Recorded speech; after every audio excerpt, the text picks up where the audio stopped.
and welcome to Lifestyle, fighting type 2 diabetes together. In this video, we're going to be doing food prepping. That's going to mean that we're actually going to go through and show you how to make stuff like zoodles, shredded cheese from cheese blocks, and actually grinding your own meat. See, what we've discovered is the best way to do it for us is we do it fresh and we do it ourselves. We've also discovered, and then I will show this in another video, that when we shred our own turkey or our own chicken breasts and make our own ground meat, we're actually getting what we're paying for. Whereas the packaged stuff, at least a good portion of it today, is watered down, so you're paying for watered weight on the stuff that's already prepared for you. On the cheese, they put additives in there. This is something that you know we're trying to avoid. That's to keep the cheese fresh and last longer. When you have a block of cheese, you end up having better cheese, less additive problems, and the nice part is you can be proud of yourself for doing it yourself. I think that's key. So I want you all to come along with me, and let me show you how we do that here. Oh, and one more thing. On the zoodles, whenever you make those, here's a cool feature that we discovered. After you make your zoodles, you can actually freeze them, and then when you're ready to use them, they're already ready for you. You just put them in the pan frozen so they don't get soggy, cook them, and make your zoodles for whatever you're having, whether it's some type of spaghetti you're making, some type of chicken meal, whatever it is. So, alright, so like I said, now let's start doing this. Let me bring in my wife, Tracy. She's going to be helping, obviously. And here she is. Hi, everyone. And I don't have my microphone on, do I? I do. Okay. So, this is not going to be edited, so you're going to see us at our work. I'll do some clips here where I cut off parts that are dead space, but other than that part right there. Oh, I don't have my microphone on. It'll be in there. All right. So, as we are going here, I will be shooting close up with my phone as well. So here we go. All right, everybody. So here we are. We're doing a close up. This is our Zoodle Maker. This is our cheese maker right here for grinding our cheese, making our cheese with its attachments. And then there's our meat grinder. So we'll be using all three of these today. And here's a shot of it all. Sorry about the dog leashes back there. We got some wonderful, awesome dogs. Hope you guys are all dog lovers. We are. So, all right. So Tracy just pulled out. We got the yellow squash. We got our zucchini here. And yes, you can all do all types of fun stuff with the squash as well. So, all right, let's get this going. All right, so here we got our zucchini and our Zoodle Maker. We got some squash, more zucchini, and then, as I showed you guys, we got our meat grinder and our cheese grinder. So we're going to be doing a lot of stuff here. This is all about prepping so we can make some delicious meals coming up soon. So, all right. Let's get to doing the zoodles first, then the cheese, and then the meat. First thing we need is a pan and or a dish. Or a dish. There we go. It was clean. And I set it right here in front of the Zoodle Maker. And I lock it down so it doesn't go anywhere and I can easily push. Okay, stop. No. My hands are dry. I didn't. Do you need gloves? No. My hands are, I just need to be a little more careful. Okay. That's all. All right. Safety is always first, guys. Yeah. So I cut the ends off. And we can put those in compost. Then I take my zoodle or my zucchini and I put it right on here. And then I press it together and then I turn. And I push on the little green handle here.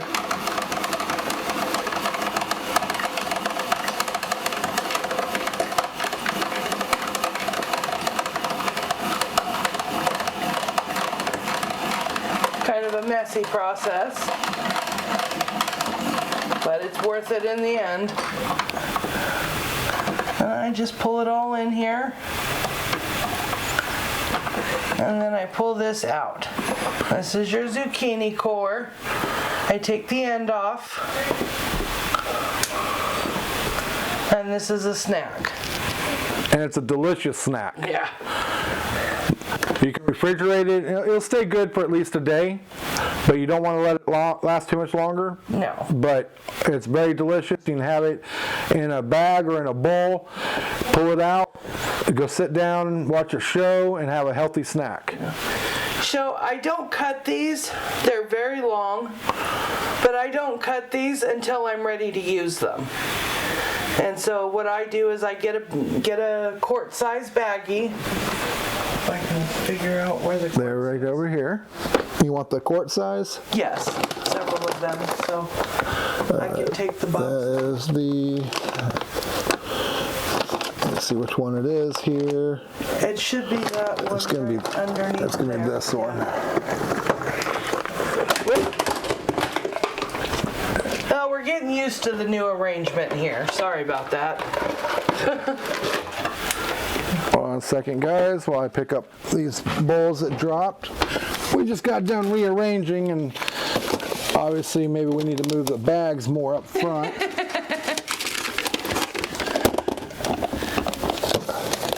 We have a very small kitchen. We don't have a pantry, which if you go and watch my cleaning out the pantry video, you will see that we actually have, let me show you guys.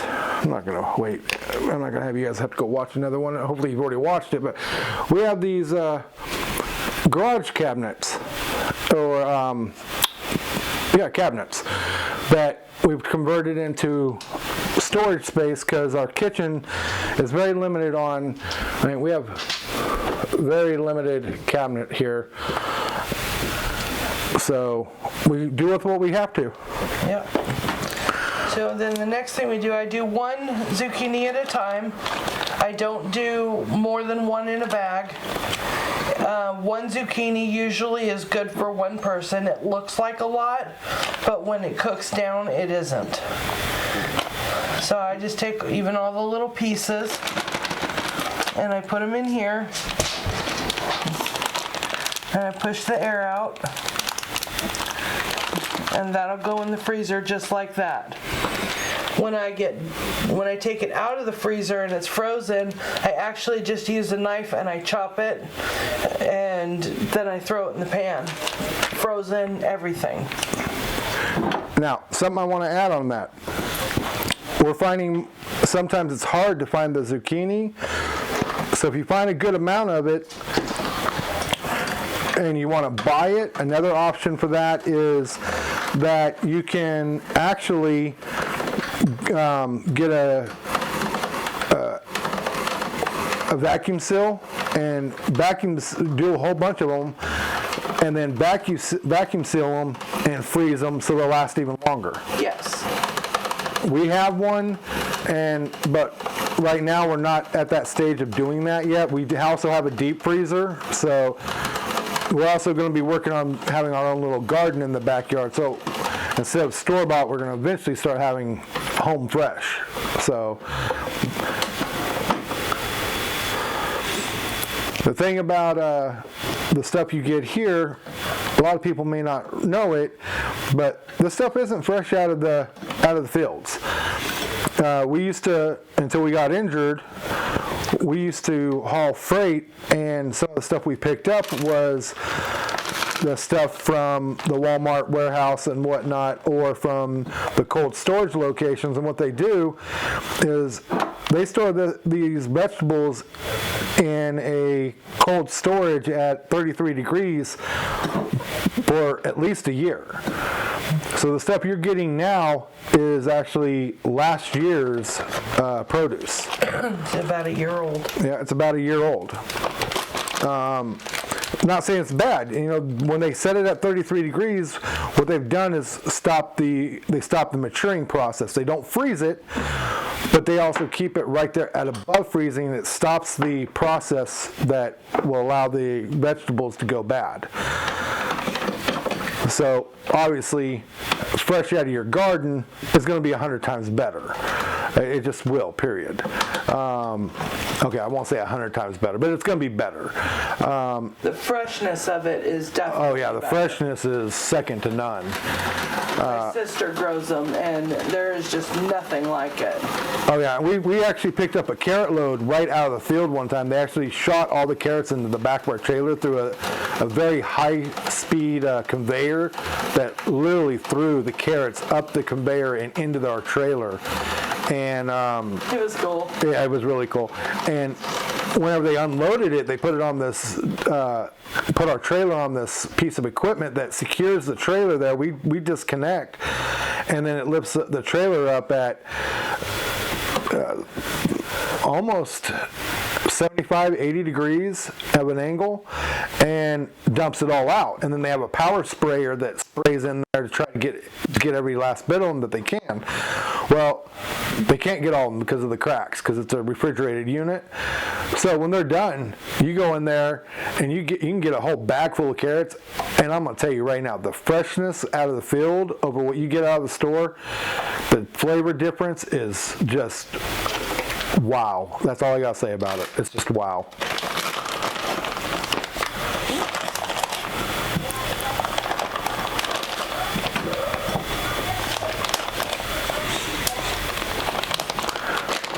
So here, like she did, we have 2 bags already. This right here is enough for One person, one meal. for 1 bag per person for 1 meal. So 2 bags for 2 people.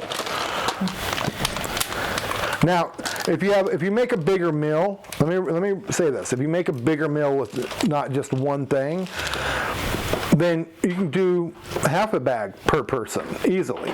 But when you cook them, they reduce in size.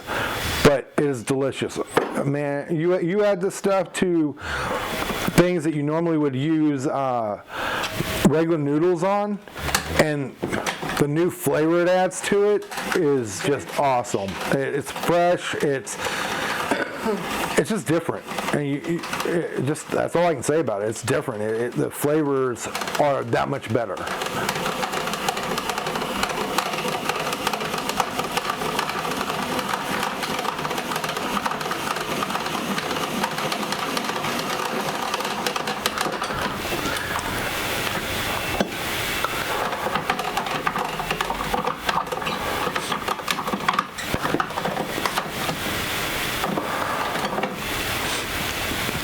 So what do you plan on doing with the squash? I'm gonna chop the squash.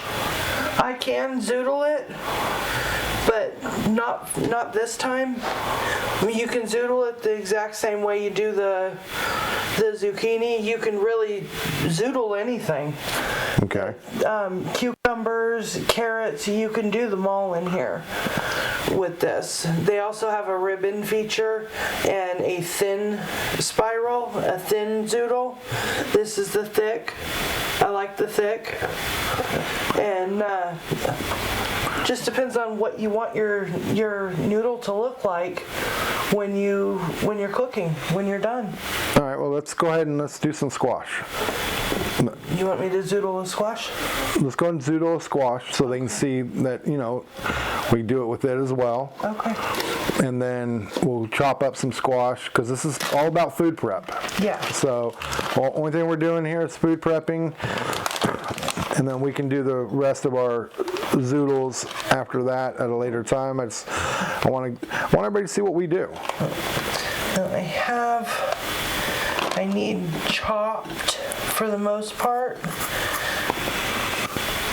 I've got, I think, 4 more bags of zoodles in the freezer already. Zucchini, or you already have zoodles already made. Yeah. Yeah, I do. Can't have too much really because we use it all the time.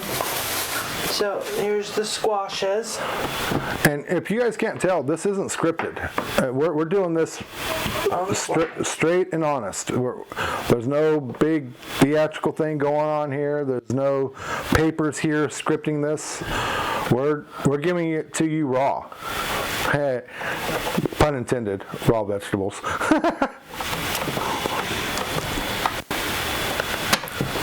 So I try to just pull out a little bit of the zucchini chunks that got in here before I put something else in it. You don't have to, it's not going to hurt anything. And then I just throw it away.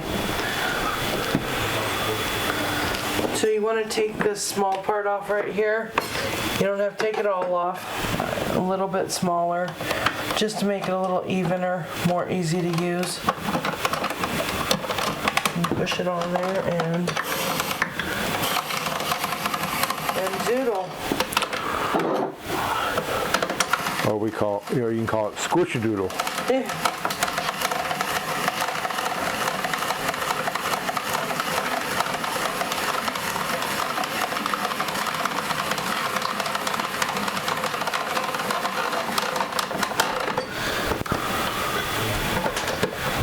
Beautiful spirals.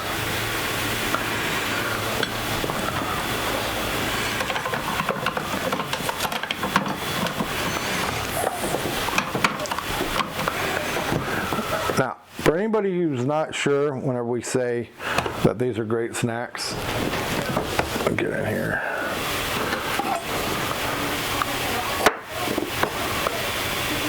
Is that the squash or the? That's the zucchini. The zucchini. This is the squash. All right, so let me back up here. Great. This is great here. Don't get any fresher or better than that right there. Well, unless you're gardening it yourself. But these things are delicious. And the pieces that you have left after you zoodle that are on here, I usually just chop them up and put them in with my chopped, or I eat them. They're I make snacks out of them. You can cook them and put a little cheese on top. You can just set them in a frying pan, cook them, put a little cheese on top, little salt and pepper maybe, and eat them like that's a great snack. And when we talk about salt, everybody, pay attention. We're talking pink Himalayan sea salt. We don't use regular salt. Regular salt is very bad. Even the stuff that says the white sea salt, you don't want, for diabetics, stay away from it. For those that are wanting to get healthy, don't matter if you have diabetes or not. For those that are wanting to get healthy, stay away from the bad stuff. And regular white table salt or sea salt, even though they say the sea salt's better, that pink Himalayan salt is the way to go. Yep. So delicious stuff, guys. So that's about all I have for zoodling. The rest of the zucchini and squash I'll chop, and I'll do about, I don't know, I will fill up the quart-size bags, and that's usually one meal for both of us, for 2 people. The zoodles are a person a bag. So I'll just take these over. We have somewhere in the freezer to put them. And you can see I have some zoodles in there already. So, like we said, we actually do this, guys. We're not saying do this and we don't do it. We do it. When I got diagnosed with type 2 diabetes after the accident, we went serious. If you notice those patties over there, those are beef, right? Yes. Those are beef patties. Yeah. They've been in there for several months. No, those ones have been in there for about a month and a half. Several months. Let's see, critic about time period. Almost 2 months. All right. We only do that on occasion because, now here's a cool feature. What I've discovered, when we do this here, and we grind our own meat, and we make the patties ourselves, we actually have, somewhere around here, a patty maker, and we make them, we put our seasonings already in it, and then we put them in a bag. We take parchment paper to separate them, and we put them right in the freezer. And then when we're ready for me to grill or for us to cook them inside, the parchment paper comes right off with no problem, and they stay together. Now, well, I don't know if it's because they're no longer store-bought, because the store-bought turkey ones, like if you have ground meat, because I don't buy the pre-done patties, if you have ground turkey or chicken, it doesn't stick together. It doesn't stay. Well, when we do it this way, and it could be partly because we do our own meat now, but when we do it this way, and I take them out of the freezer and I put them on the grill, they stay together. They do not fall apart. It is fabulous. Yes. So the only thing I can figure is because of how much water they put in the store-bought ground meat now. You're paying for water weight there, guys. Yeah, you're paying for your meat, but the amount of water weight you're paying for, it's insane. I will actually show, or I'll add into this video, I'll buy some of the already pre-ground, and I'll show you the consistency difference between the two, just so you can see what we're talking about and the amount of water that just drips out of them, and the amount of water that stays in the package. I will never go back to store-bought. We will always grind our own now.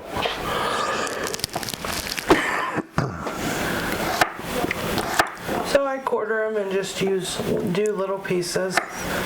Doesn't have to be big, and it doesn't have to be completely uniform. You know, it is whatever you make it.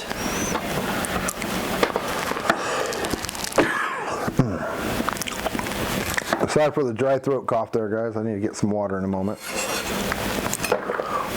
So I'm going to do that with most of this, but for Thanksgiving I'll be making scalloped zucchini, and so I need to keep some for make discs out of. So that thrills me.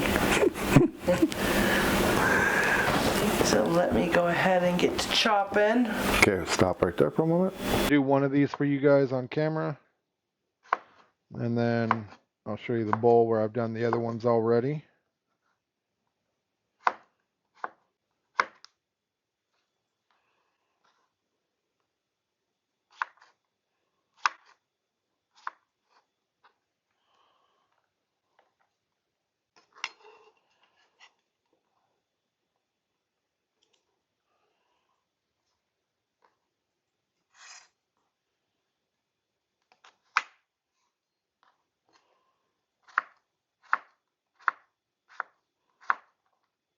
And these don't have to be a certain thickness, everybody.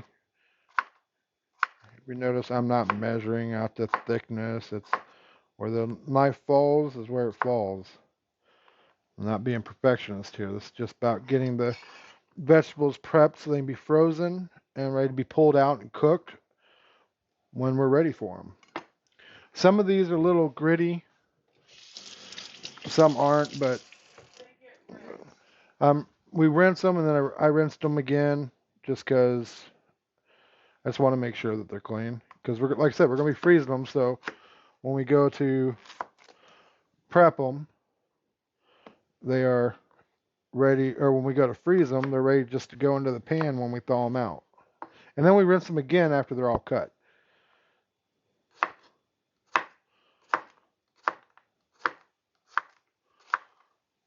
Notice that one's a little bit thicker. We're not out for perfect thin, perfect thick.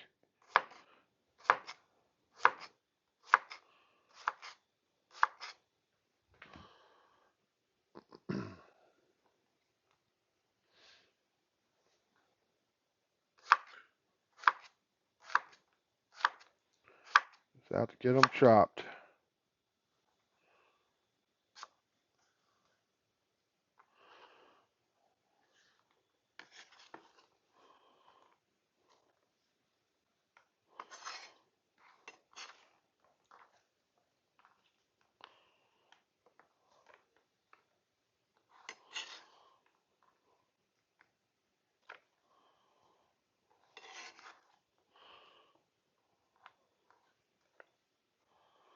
I'm going to pull it out. We didn't have it out, but I'm going to show you guys this nice little thing that we also have. Of course, I don't know which drawer she has it in. Oh, still in the dishwasher. Yes, it's clean. Dishes are cleaned. So I'll show you this in a moment.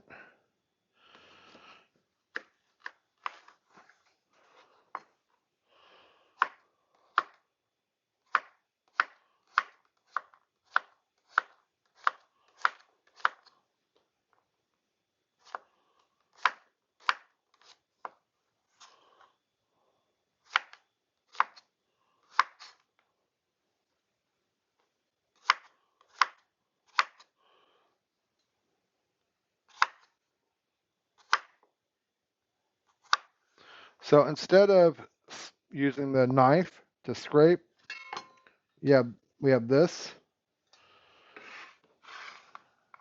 Works great. You can just take it and go right into the bowl. I got one more to do here. And then there's 2 zucchini left here that Tracy wants to cut in a little bit that she was just about to start when her back acted up on her. So I'll do this last one and I'll leave those 2 for her for later. But that's how you guys do it. See, a little bit of everything in here. And then we mix it all up, we bag them, and have our food ready. So there you guys go. Thank you, and we will do, what we're going to do next, we'll be doing the cheese. So I'm just going to pause this here, and then we'll do the cheese after that, and then the meat. So, all right. All right, everybody, we're done doing the zoodles, and you can see that I've got the cheese out here. The Zoodle Maker is gone. It's over here. It's drying. One of the things you want to do is make sure you get that clean right away. You don't want to leave that stuff sitting. It will get harder and harder to clean off. So clean it right away as soon as you're done using it. And next up is our... The time is 2:15 p.m. Next up is our cheese grinding. So let me get this all set up. Let me make sure it gets plugged in. Gotta have it plugged in to work. So hold on one second. Let me sit you guys down right here. All right. And get this plugged in here. All righty. So what we got here is our Colby Jack, our mild cheddar. Like I said, we do all this on our own. Let me get the camera set up here so you can see it. Now you have a couple ways you can do this. You can either go straight into the bag, which we use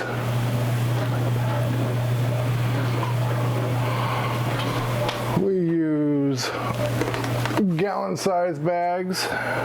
That's a quart. Let me get the gallon.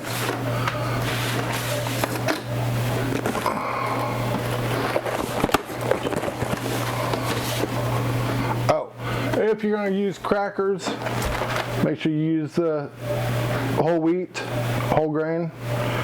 Don't go with the regular crackers. You want to stick with those whole grain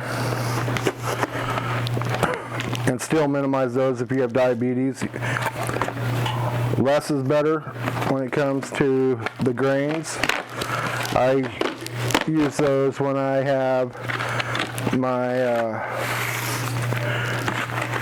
tuna and my chicken salad. Oh, make a scrumptious chicken salad. We'll have to show you guys that. Nothing like chicken salad with apple and pecans, I'm telling you right now. Now, you can go with a bowl, or if you want to, you can go with having your bag right here. And this is an electric one, so once you doesn't stay on. So as you're doing it, you can have it, and now you can get one of these that will stay on for you, or this one here, you press the button and hold. Because ours is a push button, I'm going to get a bowl. So, bowl, this is also a bowl for the weight. We have two different weights. We have this one here, and then we have our trusty digital one, which needs to be washed.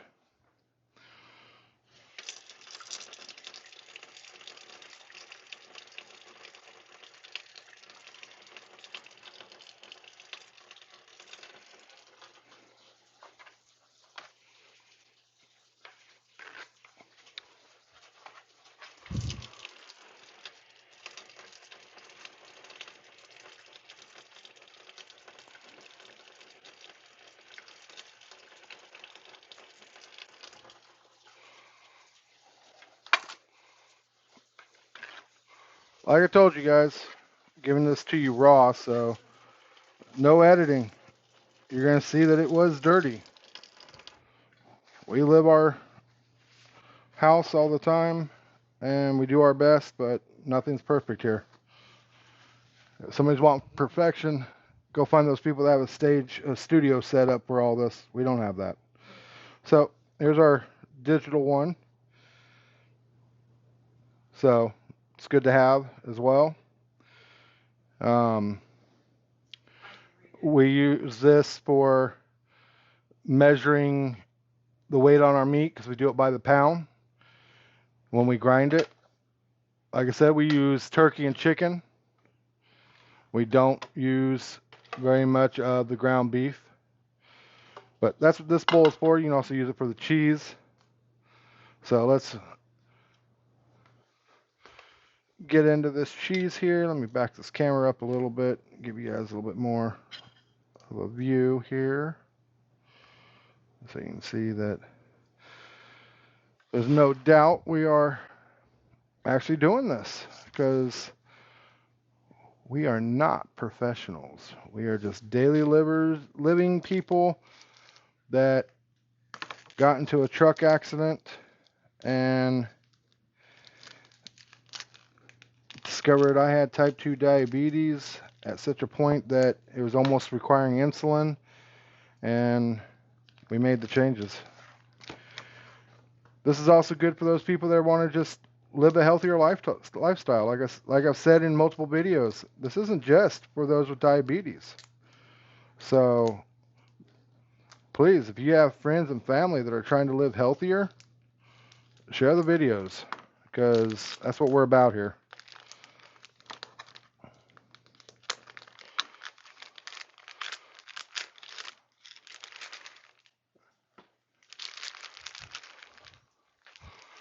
And I don't know if I said it a minute ago or not, but Tracy,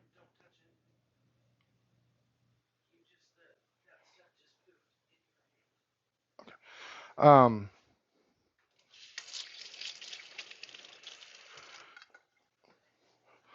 don't know if I said it or not, but it's going to be washed real quick. Set them off to the side. Won't put them back in the thing. Tracy's back started hurting her, so she is taking a little break right now. My trusty knife. Okay, now when you're doing this, you gotta make sure these cheese blocks are set up to work with this size. So what I do, and I suggest everybody does, is first take your block, cut it in half. If you're like me with a bummed arm, make sure the arm you're using to press down on the knife is your good arm. And the other one's there to guide the handle. Now, you can see this fits in there perfectly. So if you want to know what size you're looking at, you can just take that and put it right on here. Make sure you get it to the edge. I don't know if you can see that. Let me turn it here. I'll turn it back in a second. Get this right up to this edge and right up to that edge. Okay. Now bring it back. You're still here at the edge. Bring this over more to the edge because you want to make sure all this here is at the edge. See that? You can go there. But what I'm going to do is I'm actually going to go a little bit less. So I'm actually going to make 3 out of this. Going this way.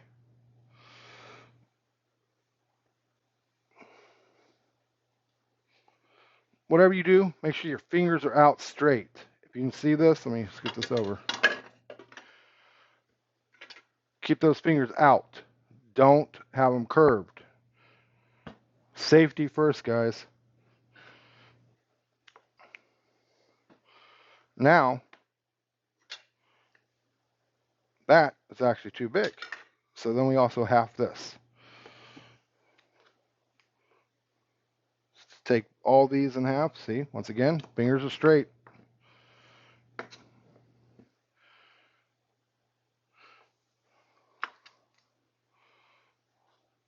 Do that with this as well. You know you need to be in thirds. You know you did right about half on both of them. So go ahead and do it in thirds.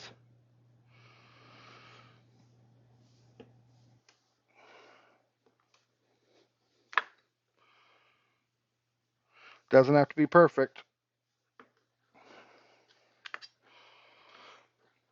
Now, I know not everybody's going to be able to get cheese graters, but the Zoodle Maker, it's not that expensive. Please get it. This is about you getting control of your life, and that is just going to help you so much. So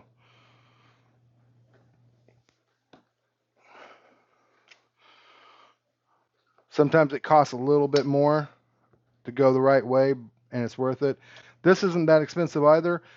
This bad boy, he's a little bit more expensive, the meat grinder.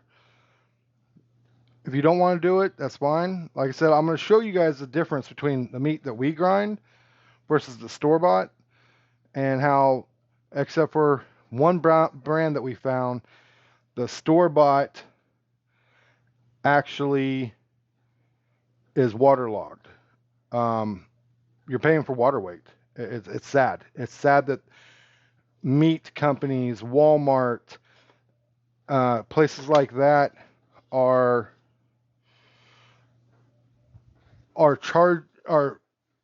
charging you the same weight per what's it called? Dollars per pound, and then they're fluffing it with water. They're ripping off everybody. Yeah, some of them even say water added. It's sad. Also, make sure you're drinking your water, guys. I'm almost empty here. I'm going to have to fill this up in a minute. But drink your water. Stay on top of it.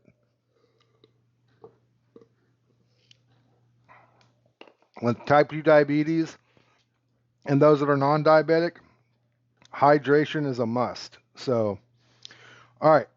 So, get our first one in there. Put our thing on the top. Hold down. Just let it work for you. Let it do the work.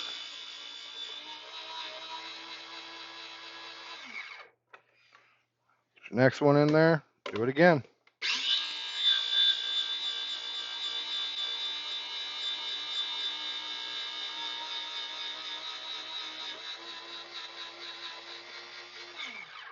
You notice I'm using my bad arm for the button, so I'm not having to do any pressure. That's easy to press. One finger. This arm's been killing me the last few days. Nothing I can do about it. They don't know what's the problem. So now I want to show you this. Look at that. That does not get any more beautiful. You don't see no high glare, gloss look like there's an additive on that. No preservative there. Right there, guys. So we're going to do this whole block, and I'll dump some of it in there in a minute, but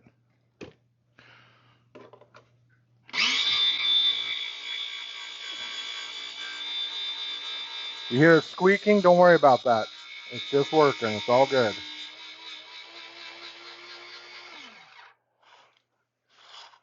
All right, go ahead and get your bag open.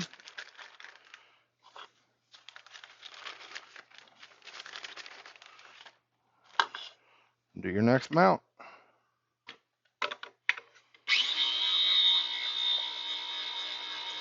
You don't have to put a lot of pressure here. Just let your hand sit on it. Just the weight of your hand and your arm will do the work. Let me give you a good example. Let me find something that, here, block of cheese, okay? Weighs more than my hand. Now I'm just going to guide it. I'm not putting no pressure here. Don't see no white fingers. It takes no pressure to do this. Just enough, just the weight of your hand will do it. You don't want to burn out the motor, so let it do the work. Just put your hand on it. Let the gravity pull your hand down. Look, my fingers are loose. I'm not putting no pressure here. I'm letting it do the work.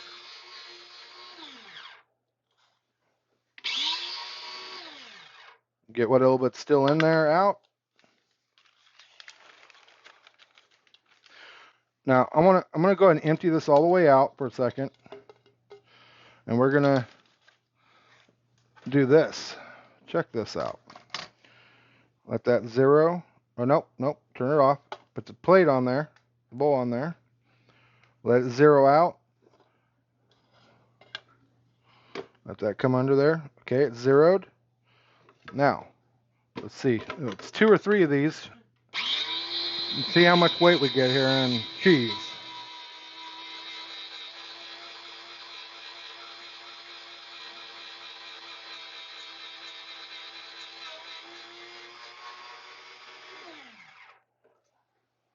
You know it's done when you hear that motor just goes louder. It gets easier. Different sound.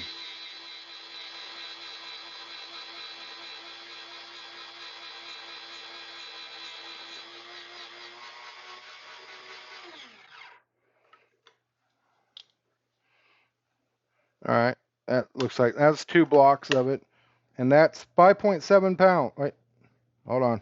Let's change the tare. Let's go to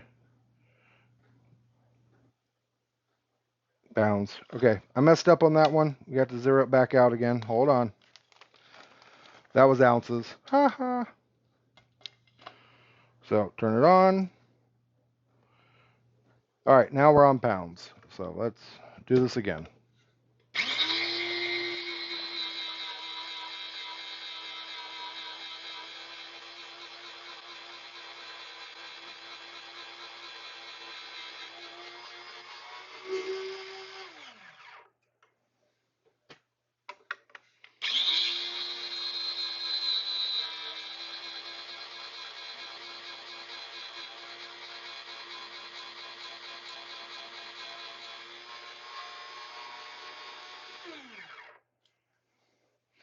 So that right there is,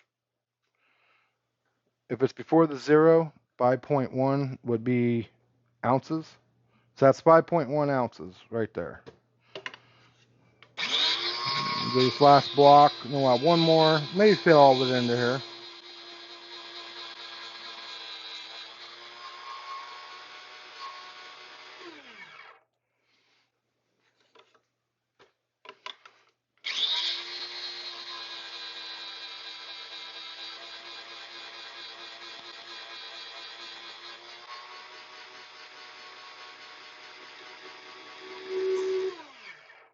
All right, so get whatever's left in here out.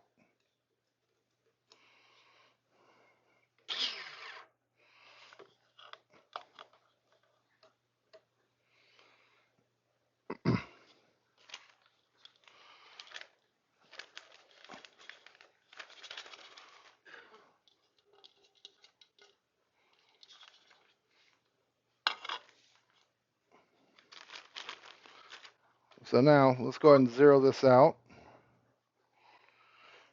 Now the plastic bag, obviously, it weighs 0.4.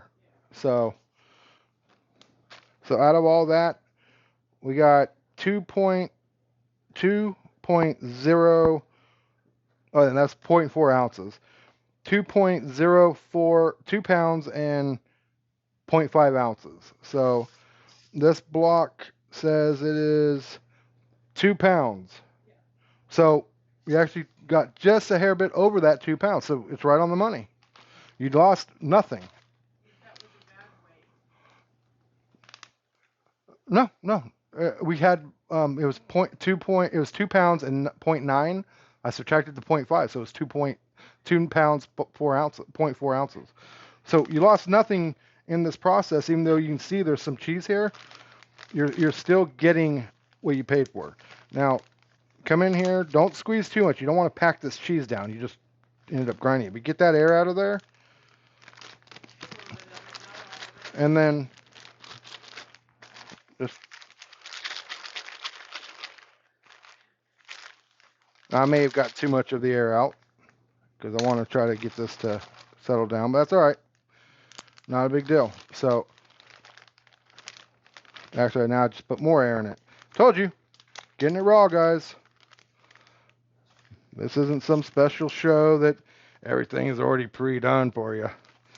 They make it look like it's so easy, but they don't actually show every detail. So there you go. That's that one. In a minute, we'll put that in the fridge in our cheese drawer. Here's our other block. Let's go ahead and open this up. Don't worry about cleaning this out between the two cheeses. You're not going to hurt anything having a little bit of the leftover of that in there.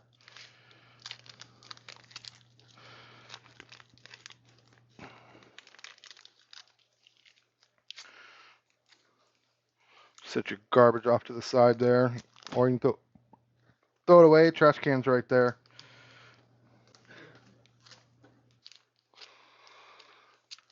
And if you can't tell, yes, this has been recorded in 2 segments so far. Tracy's back was really hurting her, and we were hoping she's going to be able to help more, but her back's still hurting pretty good. So she is going to do the meat grinding because that is something she enjoys doing, because she's actually going to make some stuff as well that we're going to include with this little bonus of some food prep, like I said, that you'll be able to pull out. You'll be able to pull out of the freezer and just microwave and good to go. Something I'm going to say, I don't know for a fact that the cleaning out the pantry video will be up first. If it's not, it will be up shortly. Just taking a little bit longer than we expected for this part of it, and you know we're injured, guys, so it's just gonna happen. So we'll do the best we can.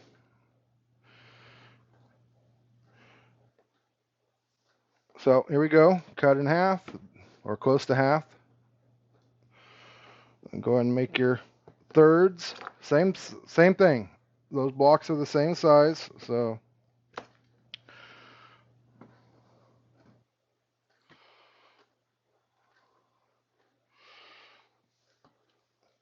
One thing about this cheese, it's easier to cut through than that sharp cheddar. Makes it nice. Or mild cheddar.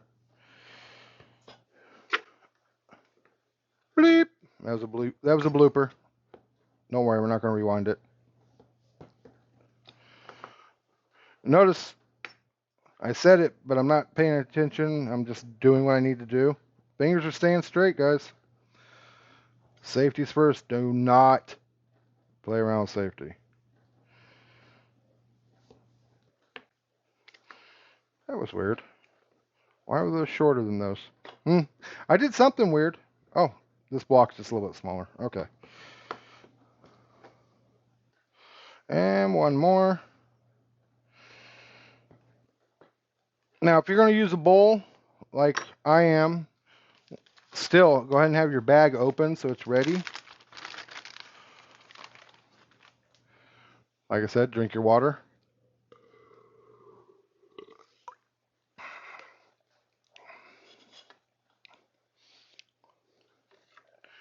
Hey, if anybody wants to donate a studio for us to do this in, hey, we'll accept it.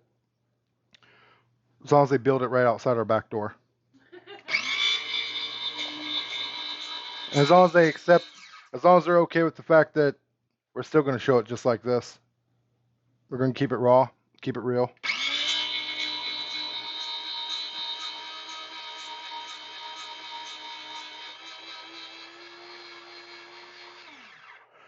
I think that's going to be my new saying, everybody. Keep it raw, keep it real. It'll be what this channel's known for.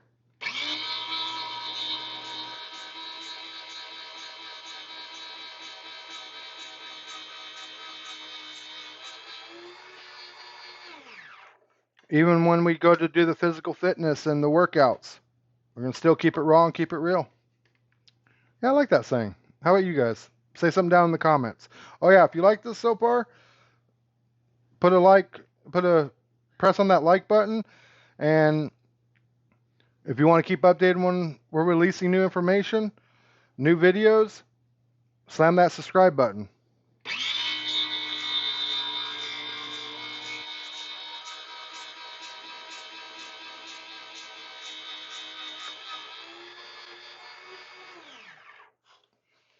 Gotta clean that out. I don't know if you guys can hear it, but I got the dishwasher going. So hot water and all that puts out heat, so definitely gonna be drinking more because I'm sitting right here by the dishwasher. Oh, I believe I showed it in one of my videos, but I keep on want to make sure you guys see raw and real, the legit stuff. This is what I use. Tracy only uses orange. I use a mix, and I try to go through 3 or 4 of these cups a day.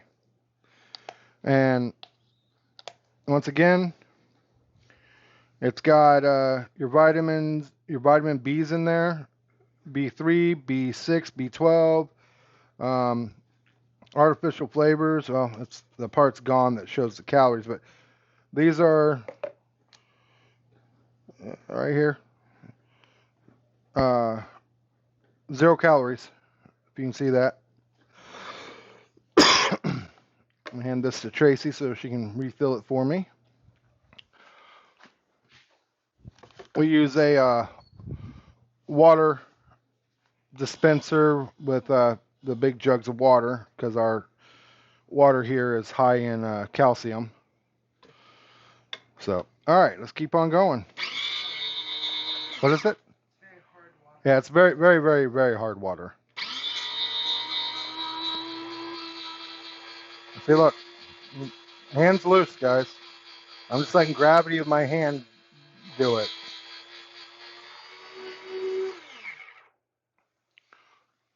Thank you.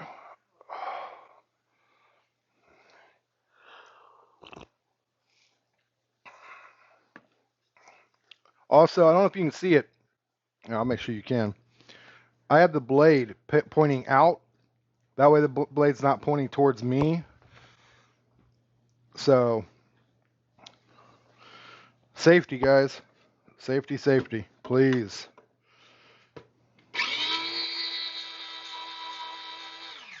There's another reason why you don't want to put a lot of weight here. Look at that. All right, this doesn't suction cup, so you don't need to put the weight. Just gravity of your hand.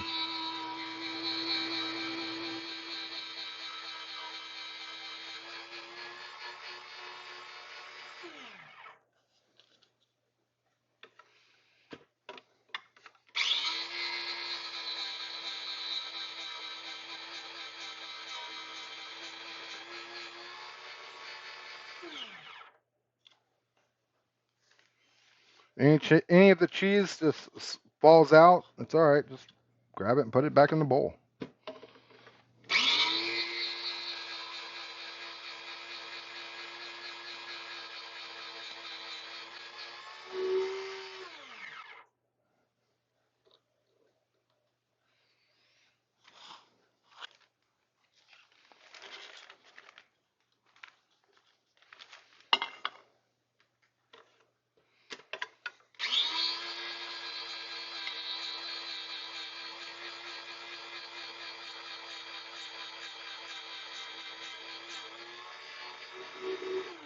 Now, if you find it's doing a little bit more, just scoot your bowl over a little bit. Obviously, it's going this direction a little bit more. Oh, see? I say that, and then it goes the other way, so.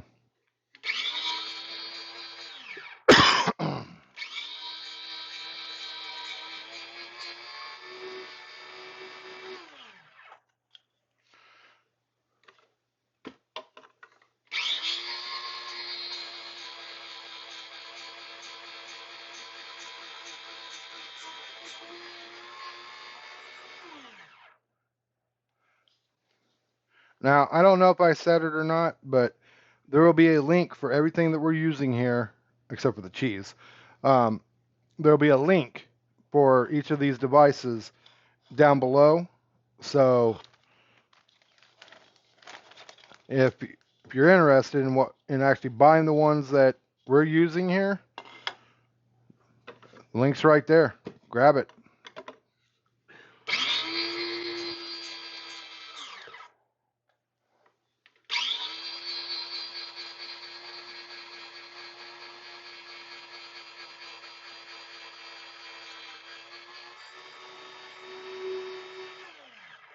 No, I used to juice before, whenever I just wanted to lose weight, and the cleanup on that is nasty. I still have my juicer somewhere around here. This is still a little bit of a cleanup, but not near as bad. Another way of going healthy is juicing, but you have to juice right. You have to do stuff with like the green machine and this one that I called the blood drink. It was just red, blood red. Those are healthy drinks, all vegetable, little bit of fruit, not a lot of fruit, mostly vegetable. Always good to add that into your diet too, but be smart about it.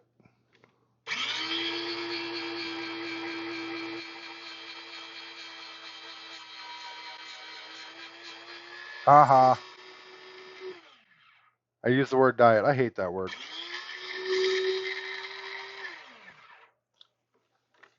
And like I said, while I hate it, I'm going to slip up because it's just a common word you hear being used.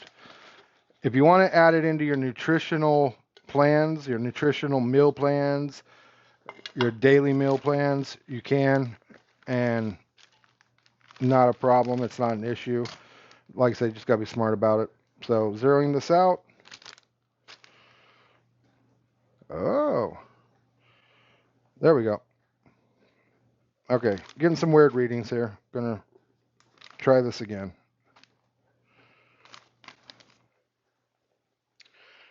It read 2 pounds. Now it's reading 1.15. Okay, so almost 2 pounds. So this one was a little bit under 2 pounds. It happens. They say you got 2 pounds worth of cheese, but sometimes you don't. Yeah, I mean, it could be because not all the bag is getting on the scale, but oh well, it's right at 2 pounds, so we're still good. Once again, make sure I got everything out of there. Yep. So you just go ahead and get that air out of there the best you can. And then, now look, still too much air. See that? I got a bubble. So I don't want that bubble because that's going to cause when something stacks on it for it to even press more on the cheese. So I want to get as much of that as I can without, and that's better. Still gonna have a little bit of air, but not bad. So now, see, no bubble. So now let's take this on over here to our cheese drawer. All right.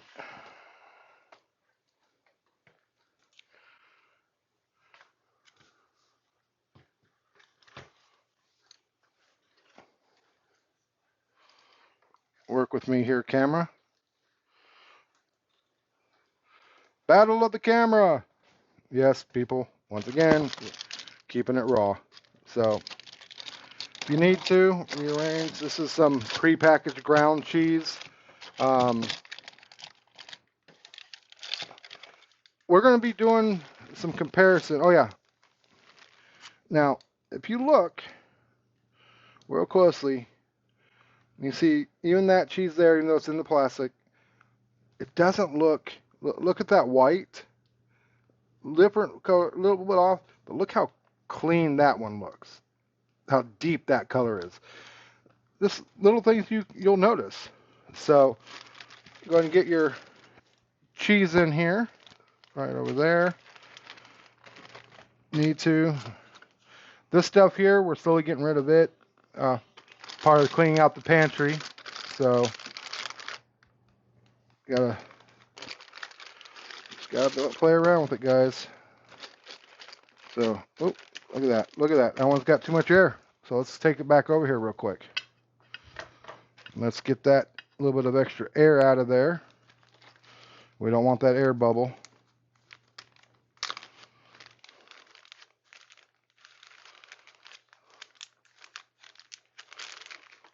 All right. That's better. Put that over here. There's our other blocks that eventually we will get ground down. And like I said, my water. Gotta be drinking, guys.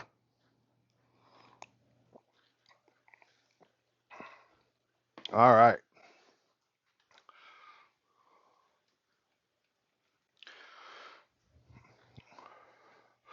So that is the cheese part.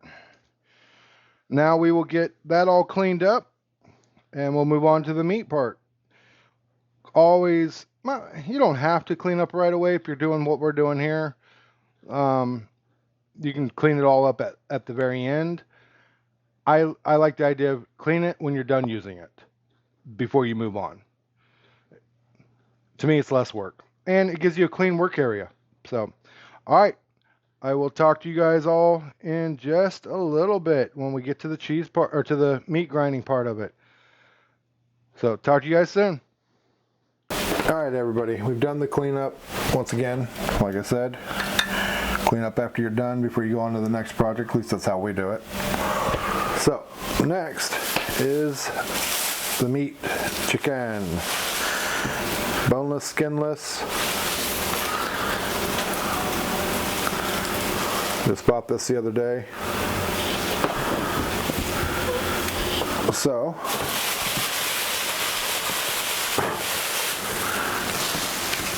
and of course Tracy's here because she's going to be doing the grinding, but I'm going to do the actual cutting real quick. You want it to go in there? Yes. All right, and you got all this set up already? No, I do not. All right. I'm going to do that now. You want to do that now or once I'm done? Yeah. No, I can do that now because I'll start while you're working. All right. Well, while I'm doing the cutting, he's going to put this together so it's ready.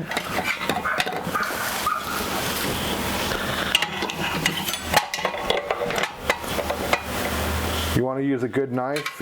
You don't want just any knife. This is a good trimming knife. Make sure it's sharp. So you go ahead and open up your thing. If you want, you can poke it with that and then open it. But get on in here.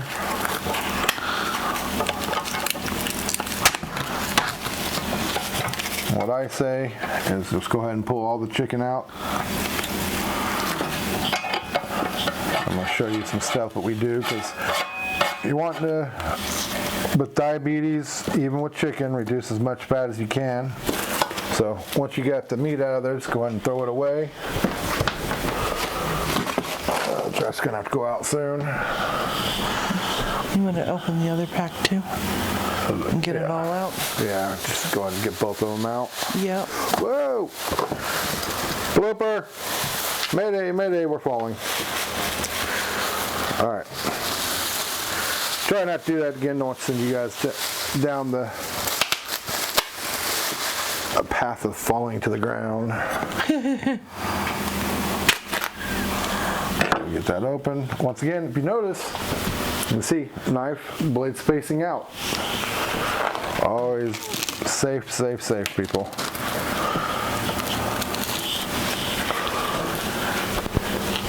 Go ahead and get your chicken out.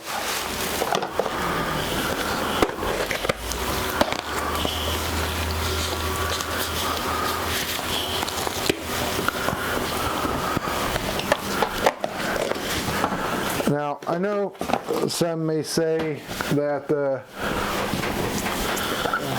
fat on the chicken is okay. It is. I just like to have my meat trimmed really good. So Better for a diabetic not to have that fat. So these little bits of fat here, you know, just trim them off. Of course, I stacked all this chicken here, and now I don't have nowhere to cut. Do you want me to move that stuff? So let's grab our other cutting board. I can move that. Please do, because my hands have chicken crap on them. Yep. All right, make sure you can see this other cutting board. All right. Yes, this is clean, even though it doesn't look like it with these little dots. Yes, it is clean. So just come in here. Don't worry about that little bit of meat that's in there. Just trim it down. Get this little bit of fat right here. Just cut that corner off. And then, once again, you see your size here. So It's about an inch. So you want to cut your strips like that. So you can put it right in there. This little bit, go ahead and keep that with it. You saw that little fat layer that went right here? What's going up here? Don't worry about that. That's no big deal. You're not out to trim every last little piece of fat. This is just a good amount. This one here. Take your knife. Just come in here. Get that other little bit of skin layer there. It'll help you. It's not skin. It's a, I don't know what it's called. Any other day I would. We don't want it, whatever it is. This little bit, I wouldn't worry about that. So just do your trim. I do my brisket with this knife as well when I trim it down. So I always keep it sharp. That's why it's not taking a lot of effort to cut through. This here, I'll go ahead and I'll grab it. See how that just, my knife's just coming right through here. Cut that off of there. Now if you notice right there, that was a little tough. That's some gristle. So go ahead and come underneath, cut that out of there. Once again, be safe. When you're doing this, go slow, don't go fast, especially if you do a pull towards you like I just did. If you're doing this, take your time with it. When you're coming towards yourself, just let your knife do the work. That's why you want your knife sharp. So that's good enough.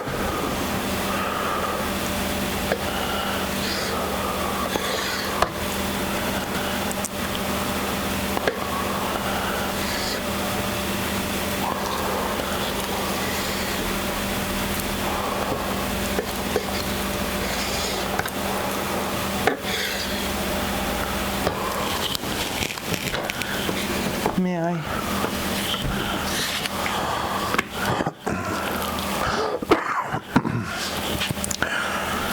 wearing the gloves because she doesn't like getting her hands in this stuff. Don't bother me none. Once again, see that little bit of gristle type stuff there? Just trim that out of there.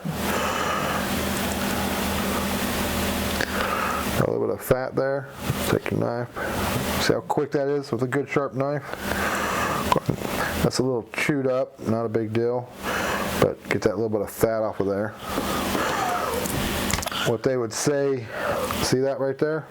Go ahead and trim that down. You're not losing a lot of meat here. Don't worry about that. All right, and then, excuse the background barking.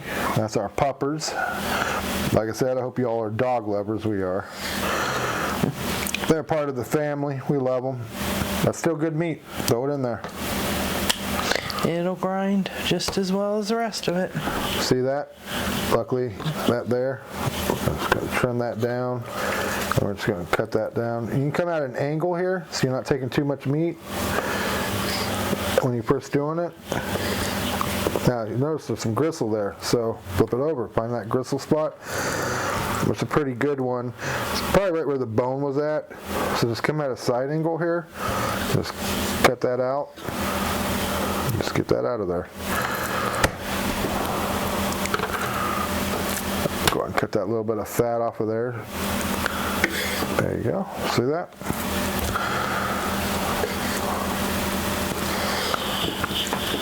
A little bit of fat there. Get that off the knife. Oop.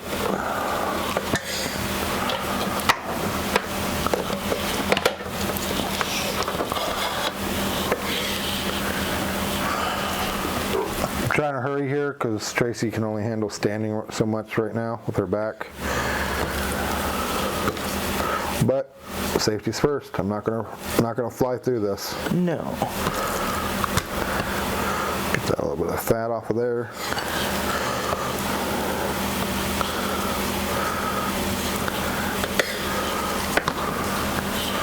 Get this little bit off of here.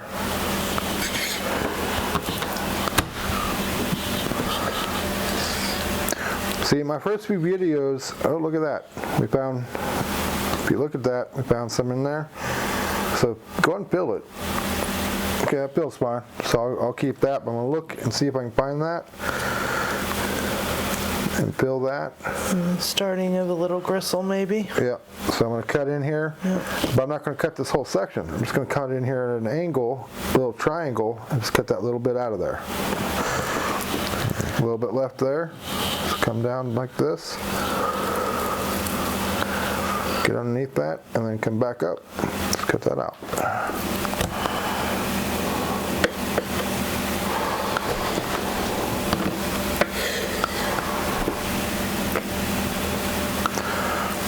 That'll be small enough. Yep.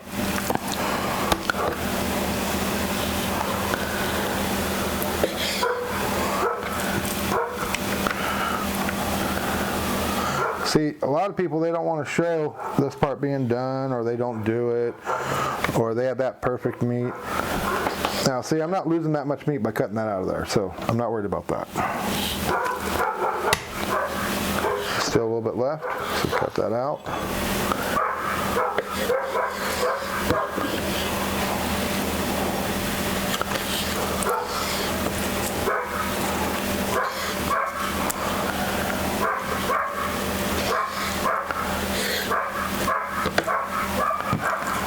Now this one has this big block here of fat there. I do not mind losing all of that.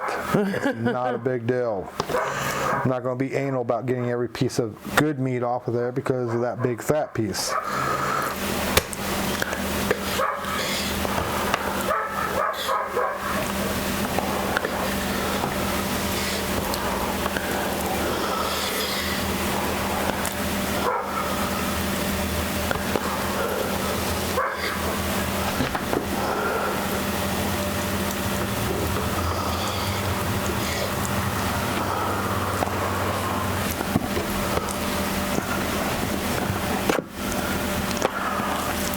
Almost done. Now, see that? Look how that is. That's gotta go.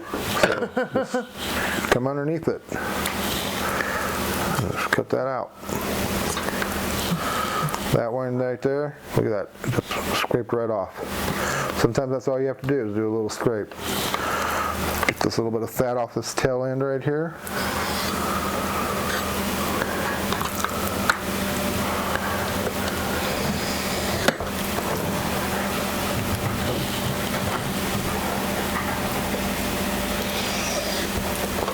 Dogs are being weird right now. I'm gonna have to go outside and see what's going on.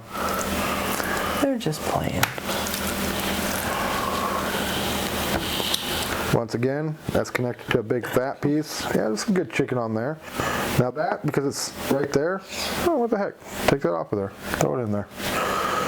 Not being anal, that was a quick, easy thing. Not having to trim around everything. Just do your cuts.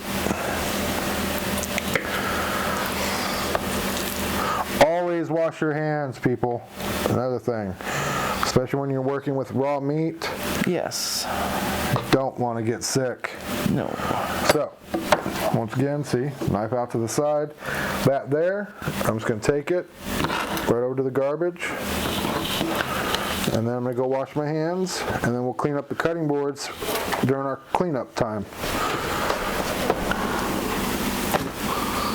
So now, I'm going to go over and wash the hands. Tracy will probably get started on that over there. Yes, I will. And then I'll move the camera over so you can see it better. The only thing I'm going to need you to do is hold the freezer bags open. Freezer bag, okay. Yes. And we're doing what size freezer bags? Quart size. They're right over here. All right, so we're doing quart size freezer bags. Yeah. And we do weigh out to the pound, like I said. Yes, we do. It's a lot of bags, but, and let me find my hand towel. So now my hands are clean. You know what, real quick, because we're going to be doing this, let me go ahead and give me a minute, guys. I'm just going to rinse off this knife, sit it in the sink here, and get these cutting boards out of the way. Go ahead and hot water them down. We'll wash them better. I just want to get them rinsed off first.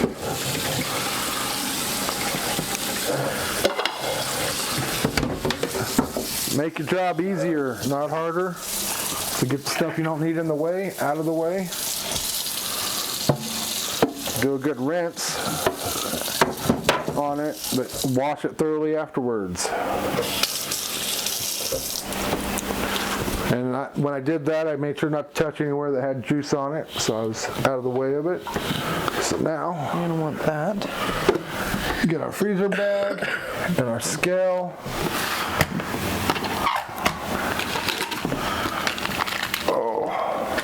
Ready? Almost, hold on.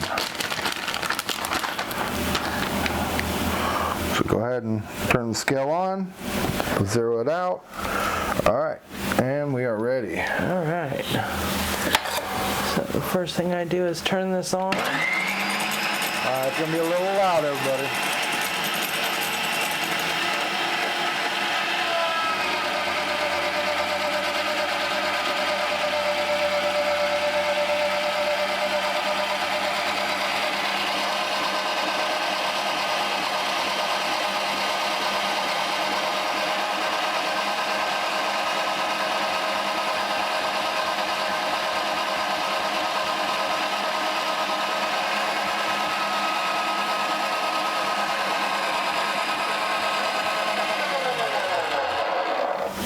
All right, we ran into technical issues already. Yes, we did. So we're gonna figure out what's going on. Hold on. Here, let me in there. I can't remember which way to undo it. I think I've got the grinder thing turned the wrong way. Oh, wow. You got that on. Keeping it real, everybody. See that? And this wasn't fully locked. That may be the problem. Hold that down. Oh, wow. What'd you do? Did you cross-thread it? No.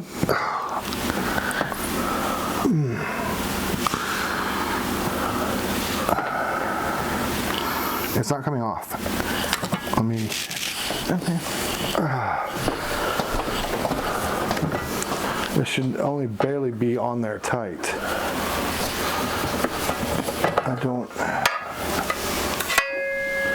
I didn't put it on there really tight. Oh, that's on there tight. Let's see if I can find my pipe wrench. Here we go.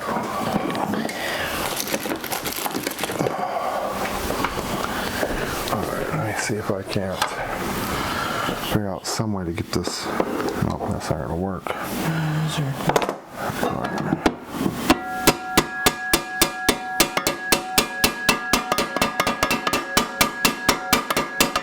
For it not being on there tight, it's tight. I know. I didn't put it on there like that. You have to hold that down.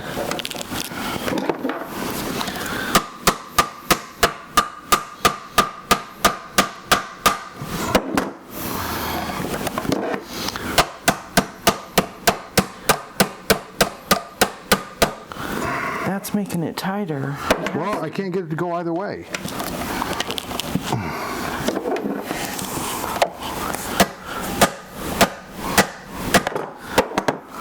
What the hell did you do?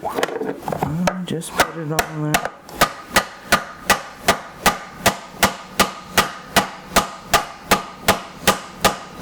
It's turning. Yeah, but I think it's, I don't, It's moving. what do you tell you?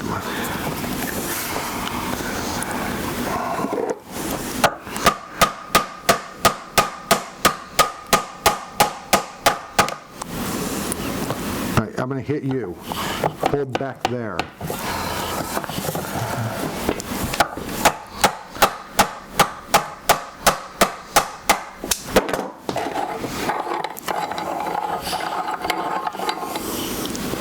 So not this. Yeah, you didn't have it in the slot.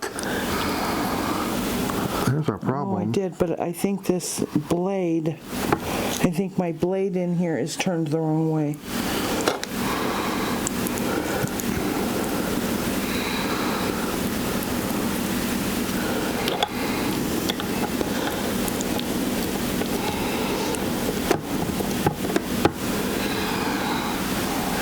Okay, let me get that meat out.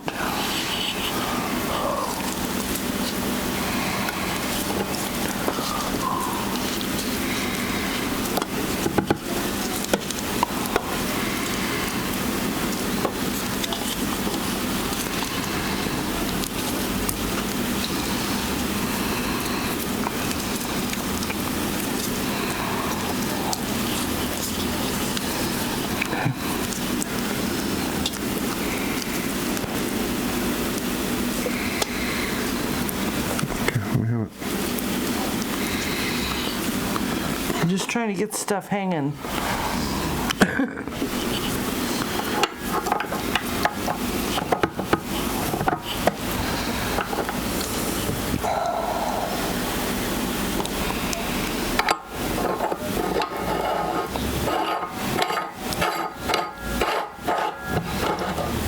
And I didn't do it that tight. Okay, try it now. Okay. I'm gonna wash my hands off.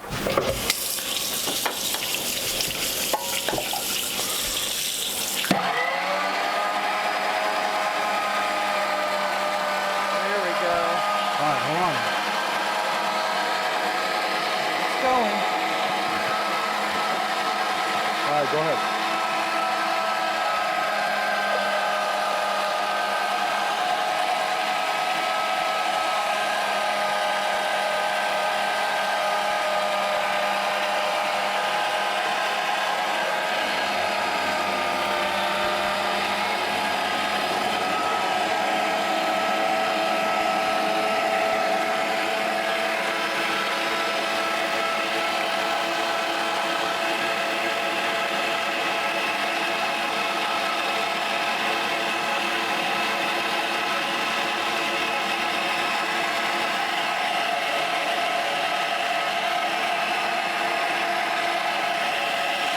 I'll get it.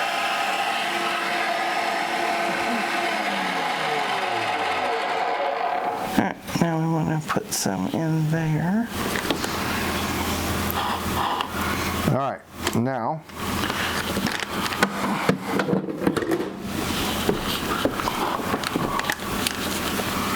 This is messy.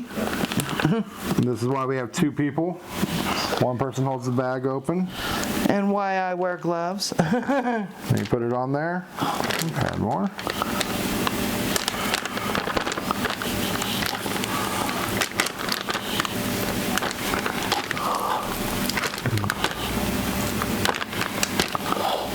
All right, so 1 pound. there you go, 1 pound. So now, make sure you guys are able to see all this. You go ahead and take this, Smush it. smush it down. It's ground, you're not going to mess it up. Fill that up, get the air all out of there, and then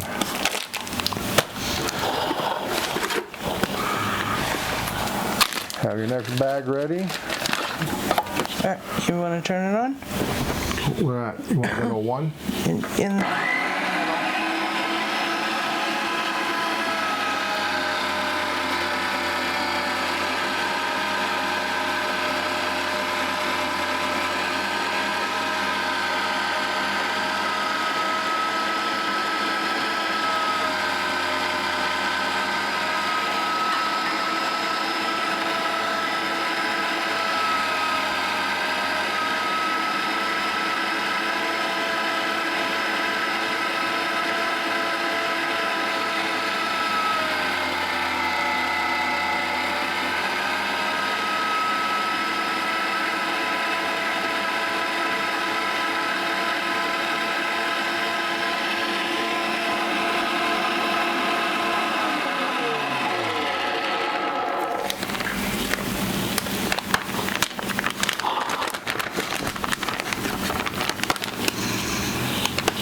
That was too much. see what that too was. much. Yeah, take out half of that. You just put it in there. There we go. That's fine. So it doesn't have to be 1 pound exact, guys. 1.0.6. So once again, do the same thing. Zip it up. Get that air out of there. There you go. Ready for more? I'm ready for more.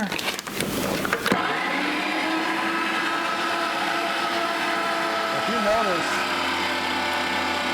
this thing just sucks that meat right in there.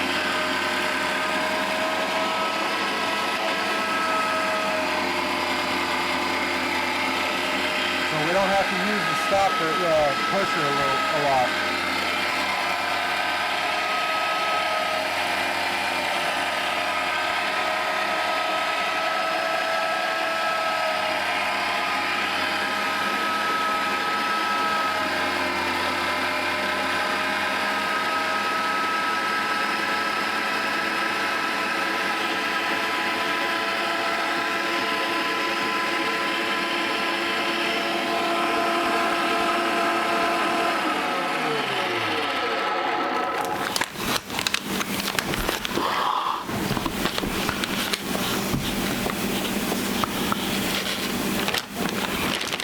I don't know if you heard me, but I was showing you guys that the meat grinder actually sucks that meat in really well on its own. So you're not having to use the stopper, the push down stopper. There we go, 1.0.5.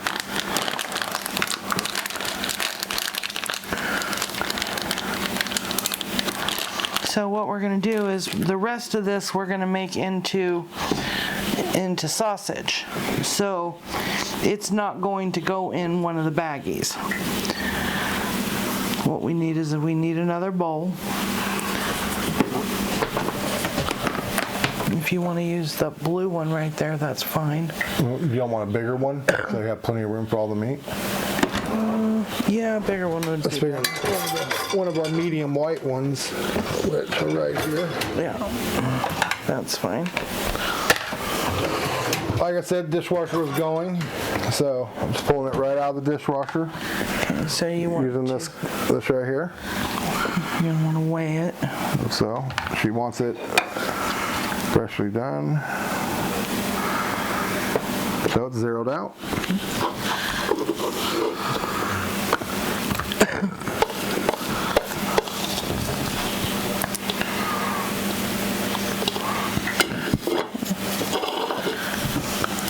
What this is going to be for everybody is that bonus.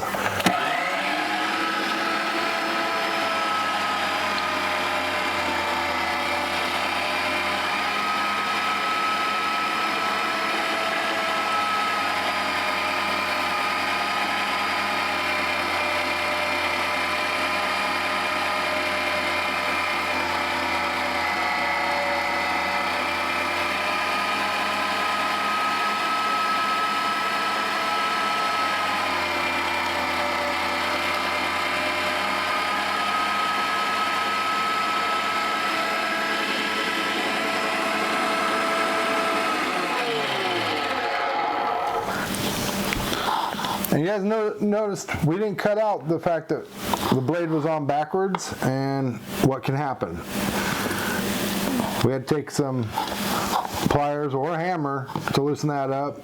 So now it's got some little dings on there because what happened is it caused it to tighten down really super tight because something was in reverse, and it happens. So, but yeah, this is a bonus for the meatball things that she's going to be making that we're going to show you that you can Make them. Now here's the cool feature.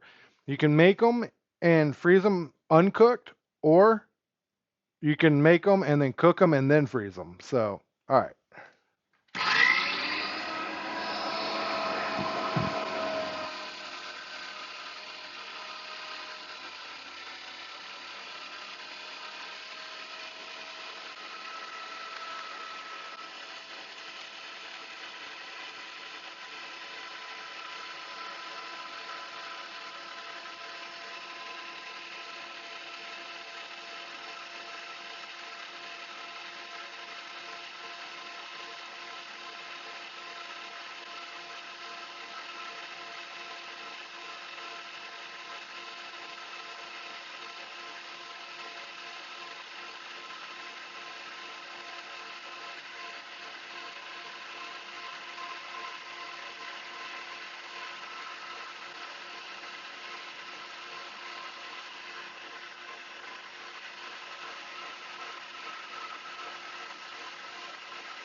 So we get close to 3 pounds, which is fine.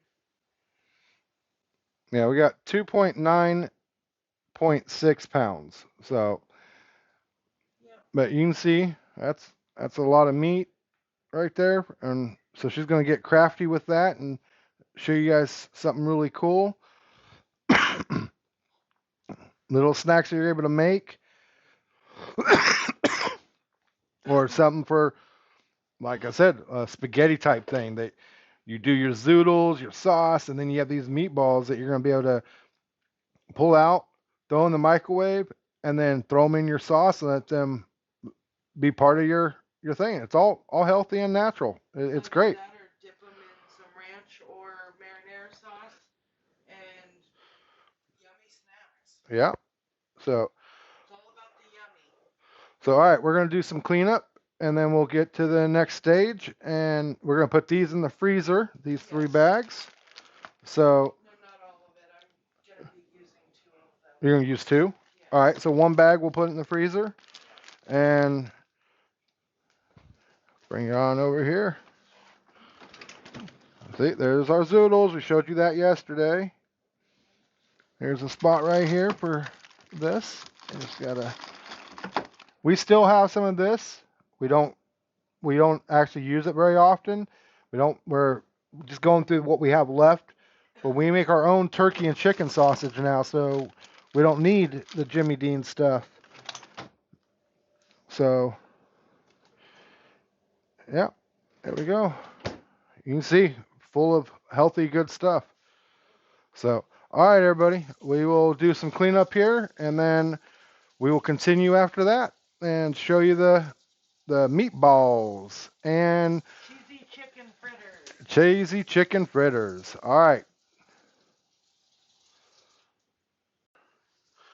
All right, everybody, we're here, and we're ready to do the meatballs and the what's the other one? Cheesy chicken fritters. Cheesy chicken fritters.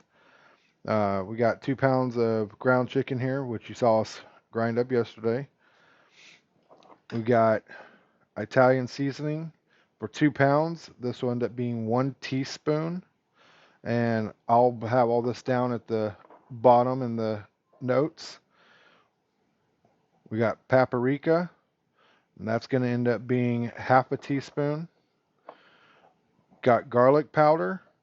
That's going to be 1 teaspoon or tablespoon. 1 tablespoon. Parsley. That's going to be 1 teaspoon. Black pepper. That's going to be 1.5 teaspoons. Then you have your onion powder, and that's going to be 1 teaspoon of that. And then, look at that, Himalayan pink salt, fine. And that right there is going to be 2 teaspoons. So we're going to get going on mixing this together. And so that's what Tracy's about to start doing. And I'm sure she's going to move it over to this bowl. And you'll notice our area, all our meat grinding stuff's been cleaned and everything. And then she's got this stuff over here. I don't know what she's going to use it for, but hey, the spoons. I'm not. I just didn't get them moved out of the way. Oh, yes. Sorry. We are in the middle of cooking a ham in a crock pot. So this is normally where our spoons go. So all right. She's got this moved over to there. Get the measuring spoons out of the... Need me to read it? I can't read Let me have it. I don't have my glasses on. That'll be 1 teaspoon. Okay. That'll be 1 tablespoon. Alrighty. And then do you need a 1/2 one? Because you did have a 1.5 teaspoon. So, Yeah, I think there's one right here. and that is 1/2. Okay. So, oh, and are you using that over there as well? The what? What is that? Baking? Powder? Yeah. All right. Oh, we're not using the baking powder. All right. Just want to make sure everybody knows exactly what we're using. No, I made some bread earlier, and that's what I used that for. Oh, bread. I don't know if you heard her, guys, but our bread, our very healthy bread. Oh, it's scrumptious. It almost tastes like cornbread. I have to, like I said, going to be introducing you guys to that as well. We're going to introduce you guys to everything. And like I told you guys, we're giving this to you straight up. You know, you're actually watching this get done. It's not you watch it get mixed, and then all of a sudden something comes out of the oven. You're watching this get mixed, get put in the oven, and then I'll pause the video, and then we'll come back when it's coming out of the oven, and so you're not going to have one in the oven and one out, and you're able to see this is exactly what we're making.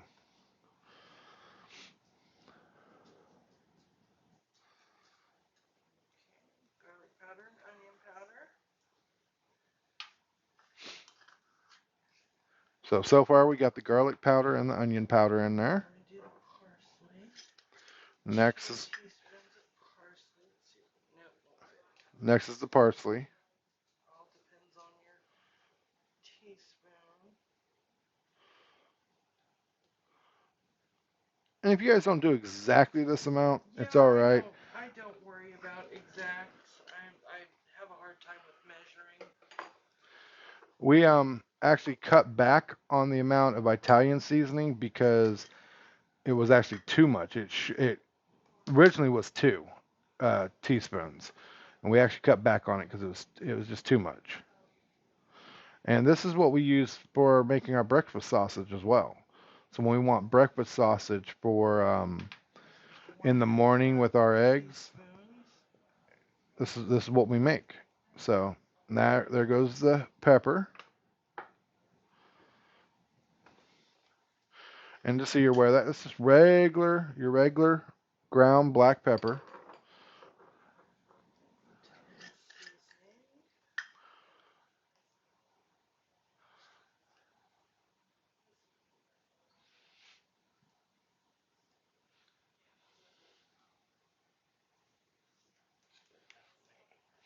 And you notice that wasn't a full teaspoon even. Because I'm not a fan we're not of it. we're not a huge fan of the Italian seasoning.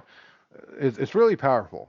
So you got to remember, flavor this the way you want it. We're just giving you the basics. Find what you're happy with.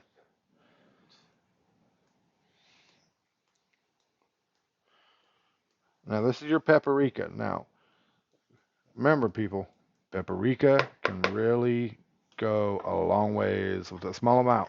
Yep.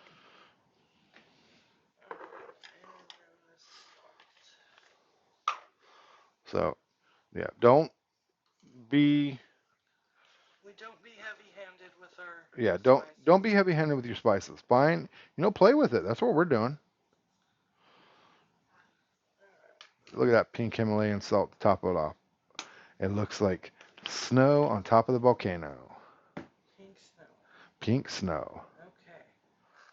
All right, and then we just mix it in. That's why she wears gloves. I don't wear gloves when I do this type of stuff, but she does. I don't like to get it under my fingernails, and that's just the way it is.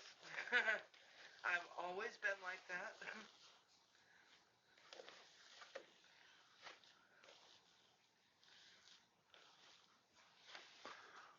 So when you do this, make sure you mix it all really well. Yep.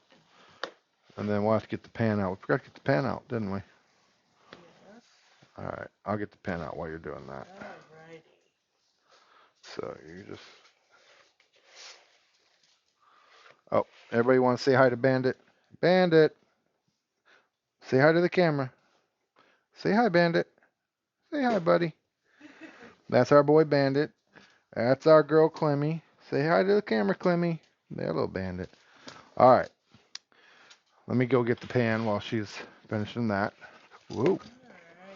Looks like this is pretty well mixed. You want just a cookie sheet? Yes, please. Go. Out of the kitchen, boy. So here. Hold on, they can't hear you. I'm way down here.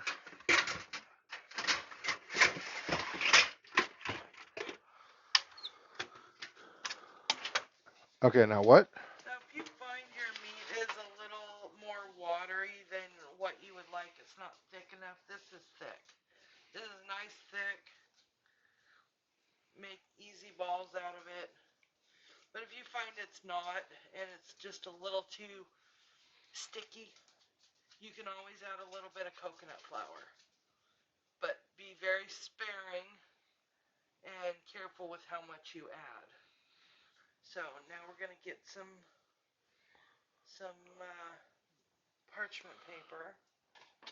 Are you not going to just put it on the pan? No. All right. Hold on, everybody. There we I go. have to go get more stuff.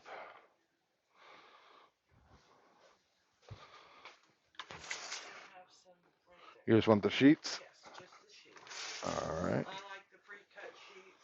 I do things the easy way that I can. With all the hard work that we do putting everything together, we like to do the easy stuff. Now, the reason why she does this, you can use a spray, like an olive spray to spray your pan, but this way it doesn't stick. Easy cleanup. So it's also easy cleanup. But yeah, as I keep on saying, We're keeping it raw and keeping it real, guys. What you're seeing is us actually doing it.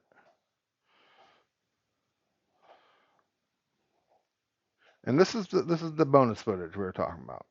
Just a little something extra for you to have. You can put in there to have for snacks. You can have it for breakfast. Have it with just different and yes, things. you can make patties out of this, anything you want. I'm just making sausage balls. I'll make some marinara sauce and for dipping, and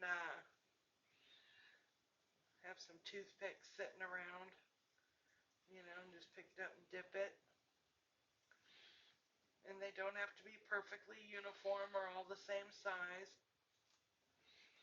Now, she said marinara. Understand something. I would not be using marinara because of my diabetes. There's some things that she still has that I don't.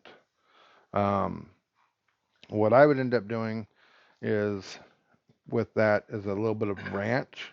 Not too much, just enough to dip it and have a little bit extra flavor if I wanted it. But once again, you have to be careful what you're having, but I wouldn't do the marinara, way too much sugars. Mm-hmm. Fortunately, I make it with monk fruit, and so I don't get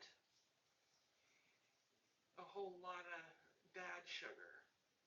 I use the monk fruit, and that's what makes it sweeter. Because it's a pizza sauce that we're making. Now, understand that it's going to be a little bit harder to hear her because my other mic system that goes on top of the big camera, which is this unit, the receiver, I thought I turned it off last night when her back started hurting again, and I didn't. And yeah, it's on the charger right now. So eventually, her sound will be better because we'll have the other mic system and have that going. So some people use an ice cream scoop or a melon baller to make these, and it's just up to you.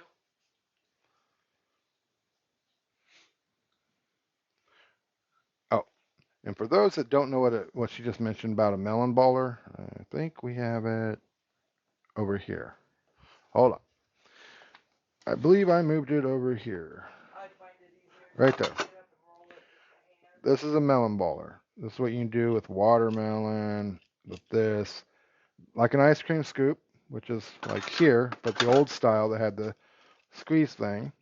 But this is the melon baller. It's smaller. If you look, it'll fit right inside there with no problem. Size difference is huge. About half the size of an ice cream scoop. So, all right. Have you started your oven yet? The oven. What? No. What's up? Hey, hey, hey. We're on camera, you two. I don't know. Be courteous to the audience. You don't know. Where would I find it? In here. All right.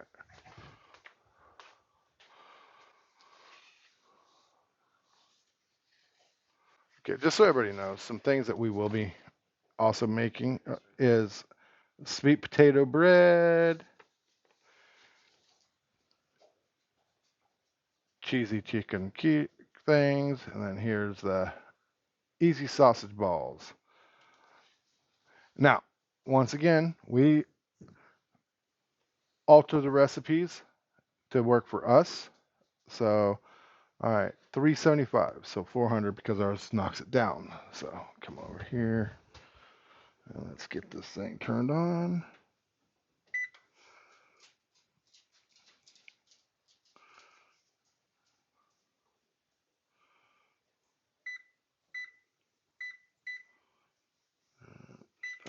And there we go, preheating. All right. Thank you for reminding me of that, because You're, I did forget. you are welcome. I saw we're almost done with this pan, and Yeah, I didn't think about it. are we gonna do a second pan? Put them both in at the same time? No, we're just gonna make this one pan. Okay, because that's gonna be your The cheap. rest I'm gonna leave for the cheesy. For the cheesy chicken fritters. Yeah. Now, So guys, you don't need for to the use sausage, but I like it. yeah, for the cheesy chicken fritters, you don't need to use sausage like she said, but you can. I mean, look, we still have all this left, so we're able to use it with no problem. So basically what I'm going to do is I'm going to cut this maybe a little more than in half. And I'll probably just use about that much in the fritters. The rest of this I will portion into 2 portions and freeze for breakfasts or whatever I want to use it for. All right. So, If you didn't catch that, this portion here is going to be, oops, this portion here is going to be for the cheesy chicken fritters. This is going to be portioned into 2 parts and just frozen for breakfast sausage. So, and a lot of people would make patties out of that or whatever they want to make out of that sausage, but I like to freeze it, crumble it, and put it in my eggs. yep, great with the eggs, definitely. All right, so we will be back in a minute while the oven's warming up. But see, look, there you go. So, all right, we'll be back.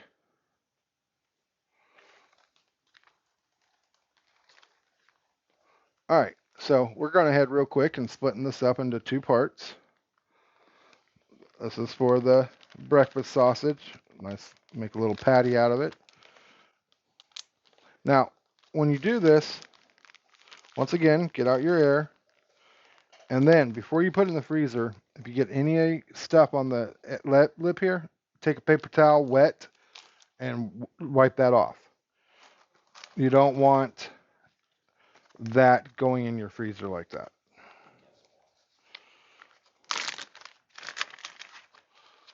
Flatten that out.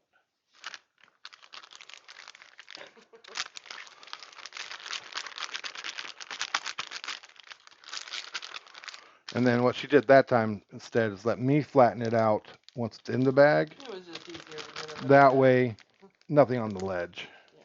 Sometimes that's the best way to do it. And then you get your air out of it. And ta-da. And then that'll go in the freezer with the other one. So while we're waiting for the oven to heat up and get that in there, we're going to go ahead and make our stuff for our cheesy chicken fritters. Okay, if you didn't hear, I'll repeat it. While we're waiting for the oven to warm up real quick, we're going to do the stuff, mix it in with this to make the cheesy chicken fritter. For that, I actually followed the recipe.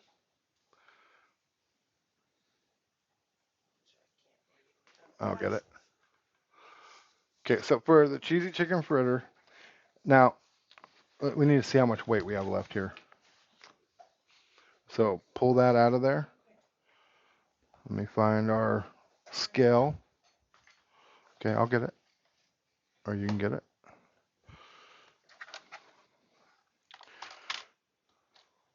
Oh, put that on there. Okay, there we go. Go ahead. So that's not even half a pound. No, 6.8 6.8 ounces. So, which is fine. I'm about to add a whole bunch of chicken into it. So, oh, are you? yeah, from in the refrigerator, I'm going to put regular chicken, the ground chicken. That's why we kept it out. Oh, okay. So we're going to add more chicken to this. Yes. So we're going to get it up to the 2 pounds. So this you bring back up to 2 pounds. You have that seasoning already in there, and then you can mix all this. And if I'm just going to see real quick. That's 1.7, and that's going to be 2.7. So, Right around there. It's not an exact science. I like to add in the little bit of turkey or chicken sausage because I like the flavor. So we're going to be a little bit over 2 pounds on this, 2.7 pounds. Oh, there you go.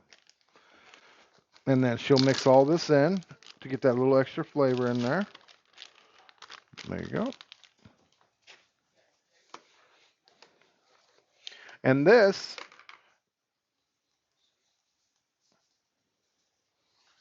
do you have that? No, I don't use that cheese. You don't use that. I use mild cheddar. You use Oh, whatever okay. you want. All right. So as then, far as the cheese then I goes. need to mark that. We do. So you said we do change the recipe. Yeah, as far as the cheese goes, yes, I do change that. So we use mild cheddar.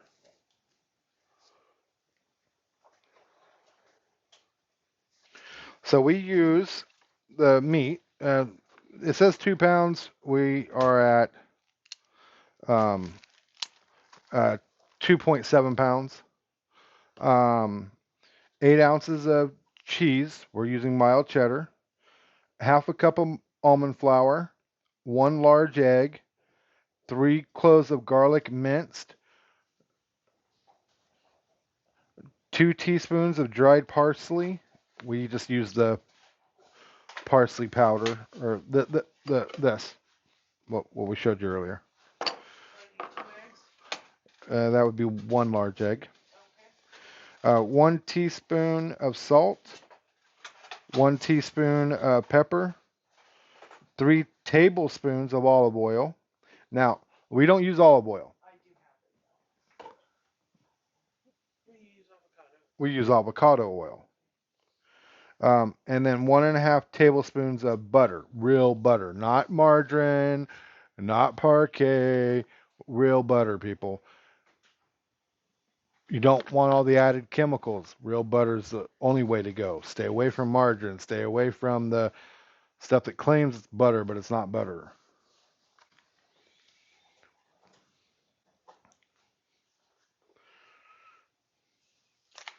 And do you have the garlic?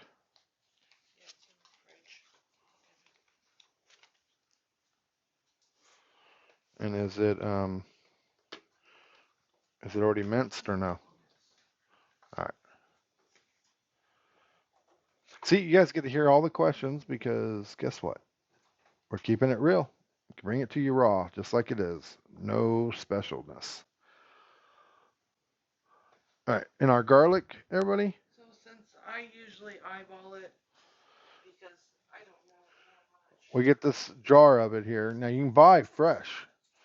Get your own fresh garlic, and look at this. Okay, that was bad arm. We have the thing to be able to do it. We have, We have a garlic press. and we also have a garlic press. Yes. We just don't use it. So you have several choices there. Okay, so Your cheese, mild cheddar, 8 ounces. chicken, cheddar, almond flour, egg, garlic, parsley, butter. We do not use the red pepper flakes. Oh yes. Some people like it. I'm not one. Yeah, red pepper flakes. Let's just say we've had a bad experience with those. Do not trust me with red pepper flakes because where it says one tablespoon, you get 1 cup. Yeah, big mistake. That was an experience for sure. May I have? I need to put this down there. Yep.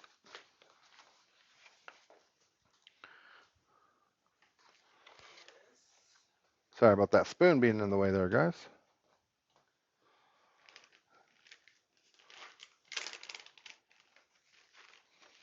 You said 8 ounces? 8 ounces. Do you have it switched over to ounces?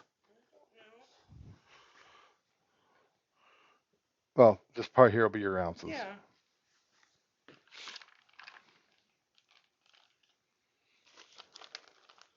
Now, remember that cheese we did up? There you go.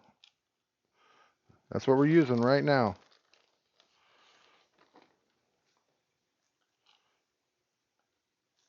There you go. Right on the money. Just go and dump that in there. Yeah.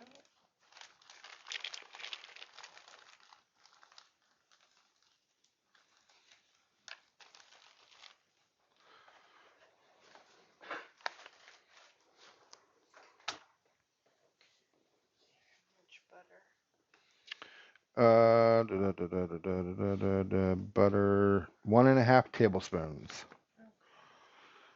I love the fact that I can see what it is. Now, see, this line is cut up over on this side, so I would go 1 and then a half Yeah, from that side. That's why it's facing that way. I always cut it with the paper on. take the paper off after. Yep, keep your Just fingers clean. easier. Yep, keep your fingers clean.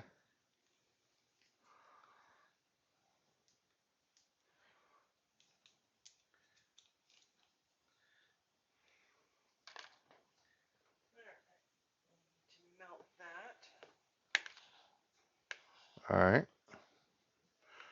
So that will go to the microwave to melt that butter. About how long? All right. Put the cover on top so it don't splatter. You said 30 seconds? Egg. 1 egg. Alright.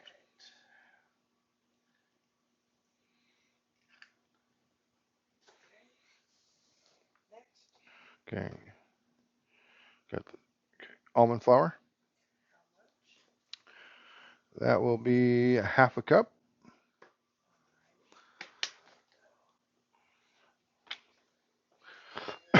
So you guys are aware real quick, I'll show you. We have almond flour and we have coconut flour. We use both.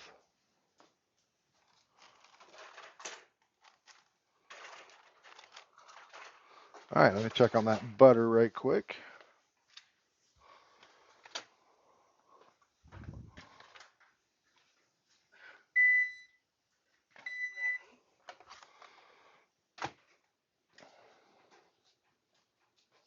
Clemmy likes to come in and help me cook. Yep, Clemmy likes to come in here and act like she's helping cook. Just go and pour that in there. Huh? Yes.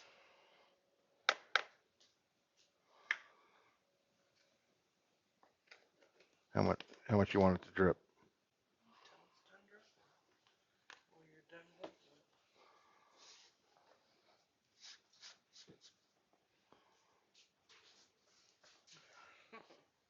All right, that's good. That's good.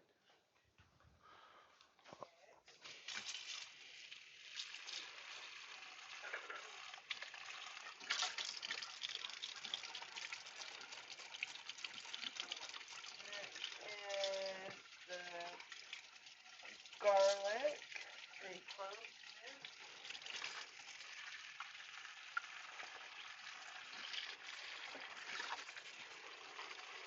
So how many in that jar? What would equal 3 cloves?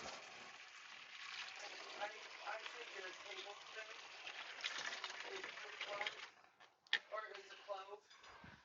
Okay, so we figure a tablespoon is a clove, everybody, so you're aware. And the beeper just went off, so I'm putting these in the oven. And how long are these going for?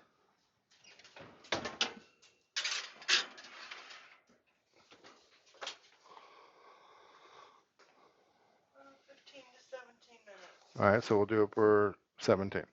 Alexa, set timer for 17 minutes.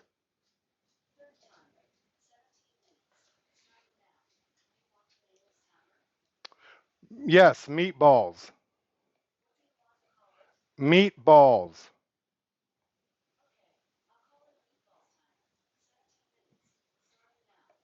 If you guys are wondering what that was Alexa asking me if I wanted to name the timer, so I did. Bandit out. Out of the kitchen, buddy. Hello. Love you too. Yes, I love you too. Go on. Go on. Out. Come on. Out of the kitchen. Come on. Out. Out. No. Come on. Come on. Good boy. Good boy. Okay, what next? Next. Did you do the parsley yet? No. Parsley. 2 teaspoons. Teaspoons. Whew. Watch out for those words, people. Tablespoon versus teaspoon. It's like a tablespoon versus a cup. Now, yes, we had parsley in the other one, but now we're adding this to go with the rest of it.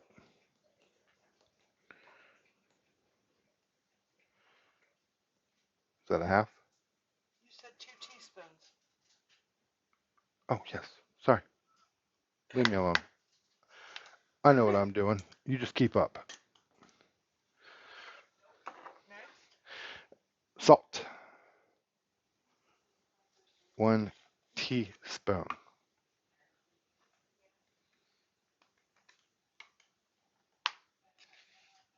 Is that a teaspoon or a tablespoon? That's a teaspoon. Okay, just making sure. Hey, I gotta keep you honest. All right. Pepper, 1 teaspoon.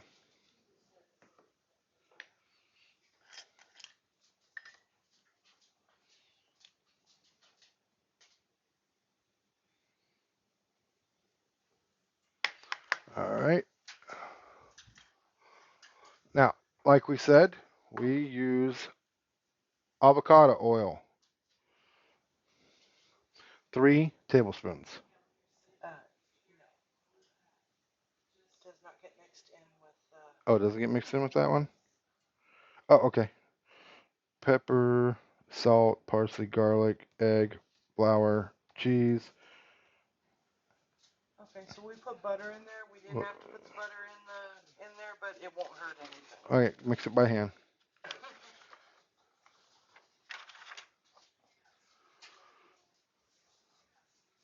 much as everybody would probably like to see me gross out, I'm not gonna do it without the gloves. Oh, the butter was supposed to go in the pan. Yeah, it won't hurt anything in there and just give it a little bit more flavor.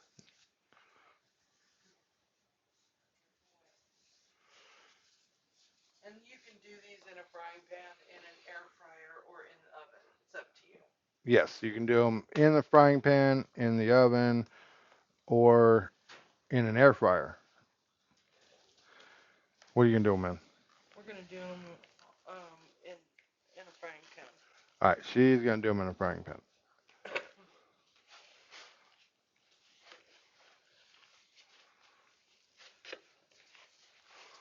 So what I'm gonna do is go ahead and go over and do the 3 tablespoons of this avocado oil in the frying pan. Which frying pan do you want? The big one? Your cast iron? Oh, okay. Where's that other big one? I don't know.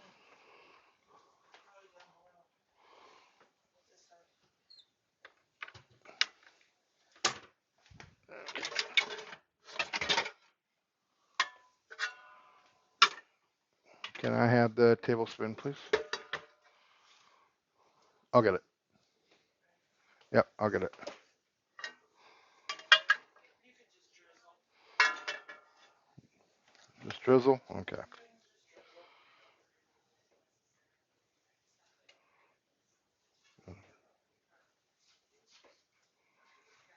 So we're gonna make these into patties. So I can't hear you. My mic's all the way over here.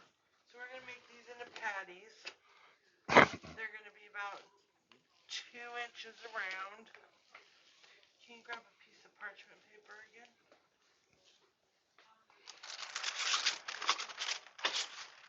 Put it on the cutting board right there.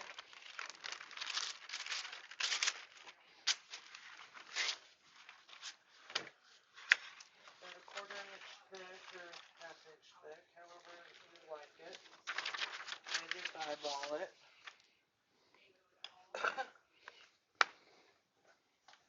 Do you want me to start up the pan or not yet?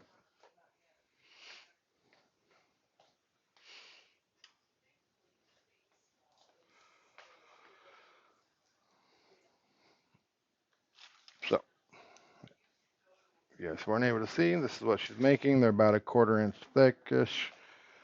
Not super big. And directions say you should be able to get, just so you're aware, between 24 and 26 patties. Don't be worried if you don't get that many or if you get more. You know, there's nothing wrong with making them smaller or bigger. These would be really good as little balls, little sausage or Yeah, these would be good for chicken as fritter balls. as little chicken fritter balls as well. Kind of like what we made with the sausage.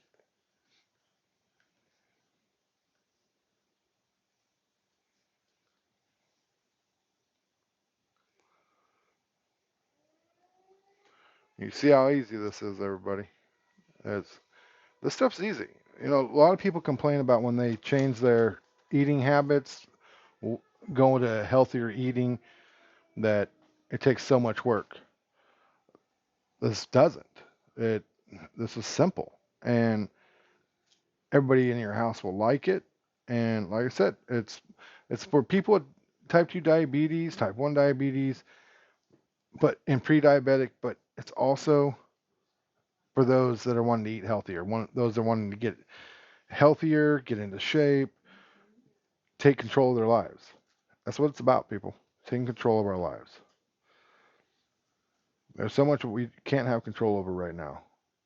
And look at the gas prices. This here, this is ours.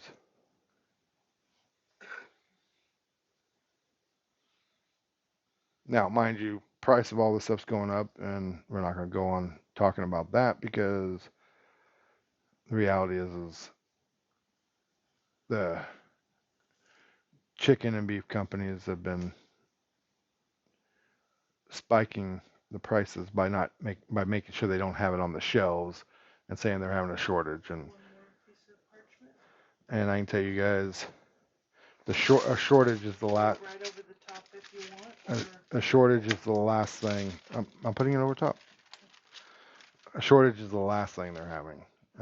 Once again, we used to haul this stuff. If you saw the amount that was going to the slaughtering houses for the chicken and all that, It hasn't changed. it hasn't changed. It may be more actually. We now book freight for that, and one of the things that we see is the amount of loads that are needing to be moved of the chicken and even the bees for getting your honey. It hasn't gone down. Like she said, it's probably even gone up, and it's gone up because they acted like they had a shortage, so they had this stock that they were keeping in the chicken coops and the chicken farmers, and now they look. Are you seeing a shortage now out there? The only shortage you see is they can't get enough of it on the shelf quick enough now because people are buying it up. Well, People are also eating healthier, yeah, a lot more people eating healthier. and this is what they buy.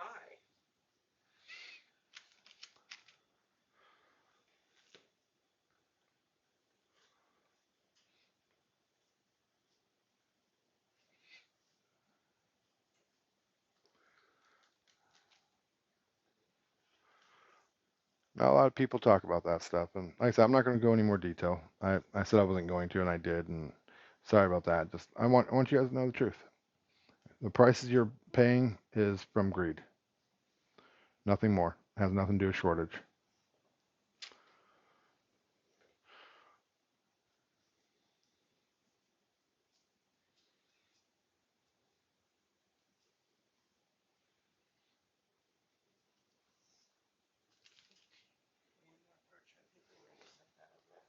I'll double stack, but I won't do any more than that.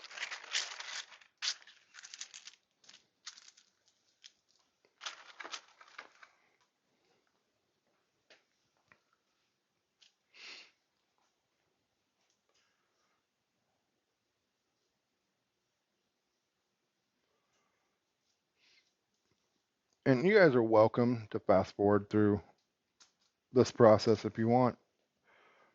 Just remember down below, the recipes are going to be there. And, it's, this is me wanting to help you guys and live healthier.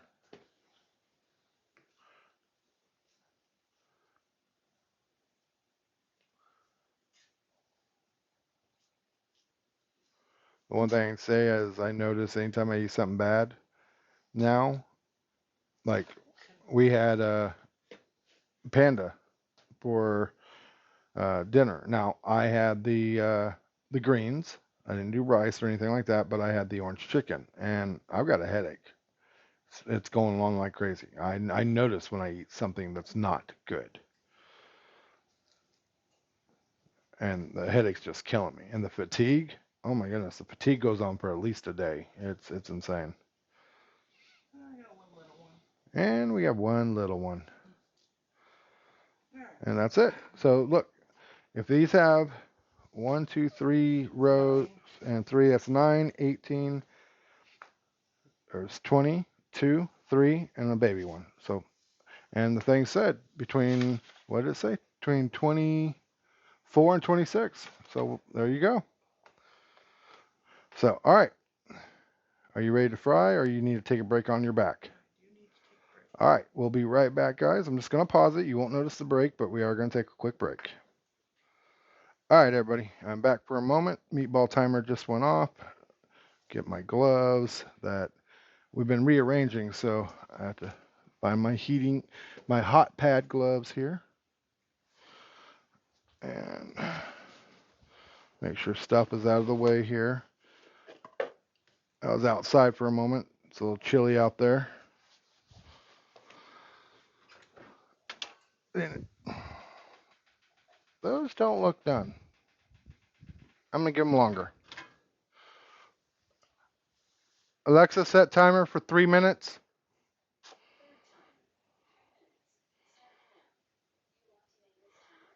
Yes. Meatball. So we will be right back, everybody. All right, everybody. Meatball timer just went off again. So, okay, let's pull this out of here. Go ahead. So we're going to check and make sure it's done. So And I'm going to four. close the oven to keep the heat in there. Do one of our bigger ones.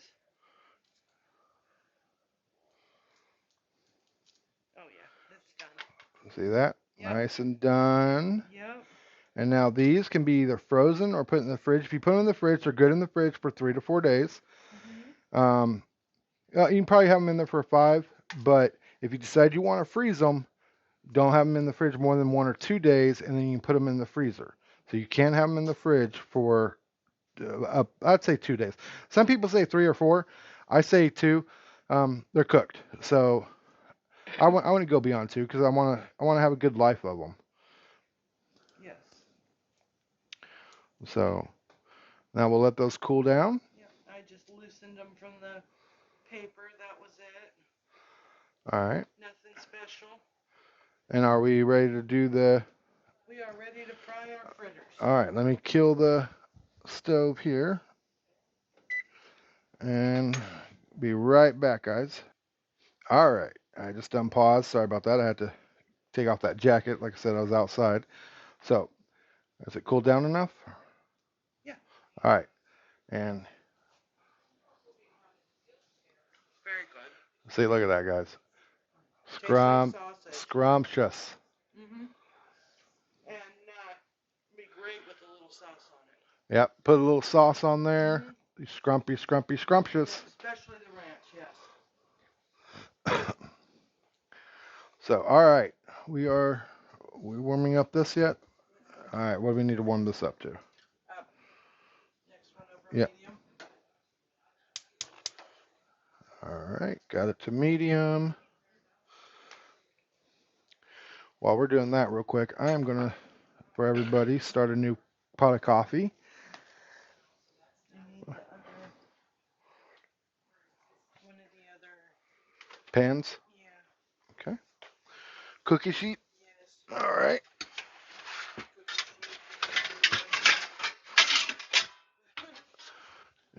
Let me have those. Don't matter. We can still use it. We're keeping it real. Yeah, we're keeping it. There ain't nothing perfect in this kitchen. If you guys are wondering what we were talking about, she doesn't like the fact that it's got these spots on it. It's clean. It's just, it's what it is. Okay, so hold it right at that level.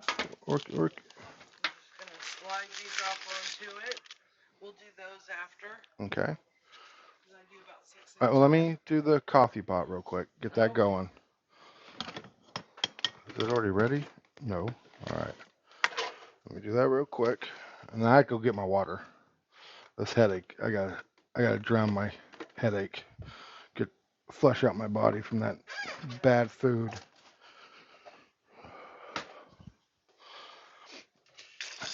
I will show you guys also down the road my coffee. I like creamer. I'm almost to the point of just straight black coffee.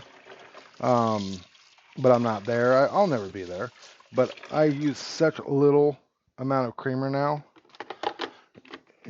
Some people be like, why are you even using creamer at all? I like it for the flavor. I don't like straight black, but I use such a small amount now that it's almost a waste of even doing it. But like I said, it takes that bite off of the coffee. I don't like that coffee bite. She likes it. My mom likes it. Of course, my mom likes her creamer too, but I'm just not a black coffee drinker. So, yeah, it's. So then I'm just gonna fill this up real quick. It'll only be a minute, and we'll get to cooking, guys. Our pan is gonna be nice and warm and ready.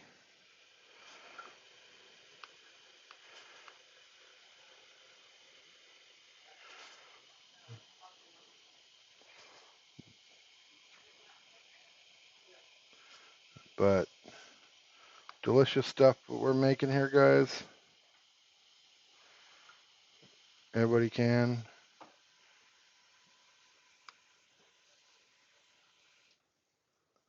All right. Are you ready? All right. Coffee is going. Pan is warmed up, so be ready for that. All right. Take these over here. Yep. Got it.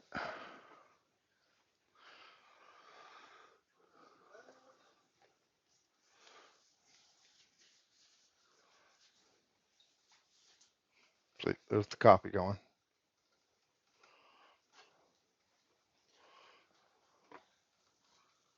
You got a little spatula. Don't use a big one for these.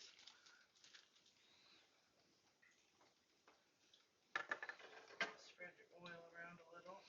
I'm Our gonna have to turn this down some. our pan's a little warped in the bottom. That's what you get with, unfortunately, with cheaper pans.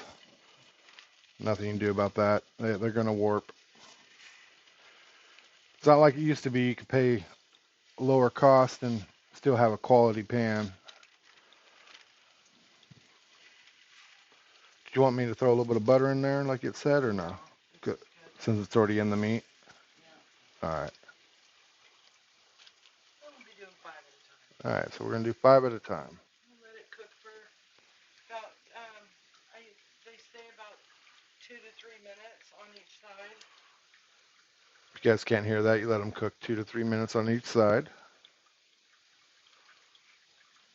Nice and crispy.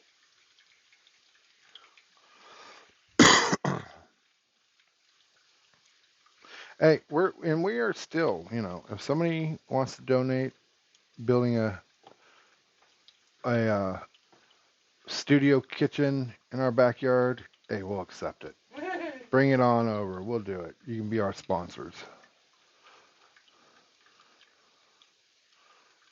Still gonna keep it real though. That's what it is.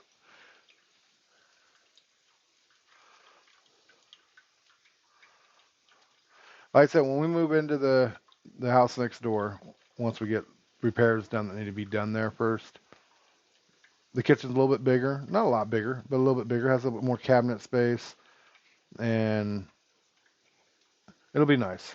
It'll be nice being moved over there. A little bit bigger kitchen, but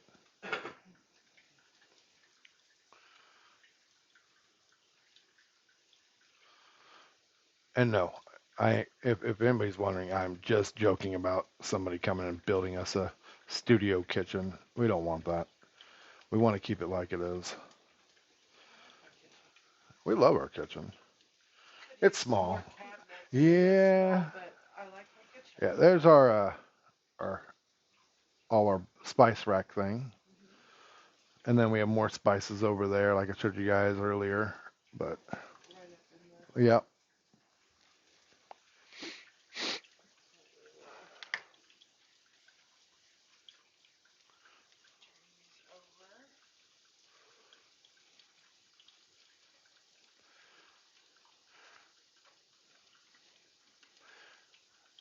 And unlike other people who say, "Oh, I got this information from a nutritionist," um, like I said, I'm a nutrition and fitness instructor certified. I can't tell by my weight. Like I said, I went through a scare with my minor kidney failure, but I'm making the changes. We are. And this is from our own research, not, trial and error, people. Oh yeah, we found out he was diabetic, and I went online and I researched for days everything I could find on superfoods to what kind of snacks he could have, everything. I'll show you guys something. Now, here's this. This is our other one. Here's all my drink stuff. You'll notice some fruits in there. Those are in water. Applesauce, I don't touch very often. If I'm going to do applesauce, I'm going to make my own from actual apples. This is from uh, a restaurant. They're sitting here, not being eaten. They're going to be used for cleaning out the pantry video. They're actually going to go in the garbage. Now, check this out. You see all these chocolate chips? Zero sugar. And oh my goodness, can you make some killer stuff? The mousse that we make, oh, delish. Delish. That's all I gotta say. Let's see what else is in that cabinet. Let's see. That stuff back there, I don't need it no more. It'll be part of cleaning out the pantry. Oh man, that was one of my favorites. This right here, Vienna sausages. Oh, one of my favorites. Ate them since I was a kid. Not no more. They've been in here for 8 months at least. And I like the potted meat. I absolutely. She likes the potted meat. She still eats it once in a while. The Vienna sausages are going to go in the garbage. These tomato sauces. If you look, the calories are 40 on there, and the fat is 0 grams. Let me get to the carbs. 7 grams. See that? 7 grams. That is not bad for a store-bought, okay? That's what you're after. Low carb stuff. Olives. Gotta love the olives. Oh, look at this. This is also part of the mousse that we'll be making. Dark chocolate, 100% cocoa. Gotta go with the right stuff, everybody. Like I said, the fruits, all these, they're water based. So they're not in syrup. They're water based.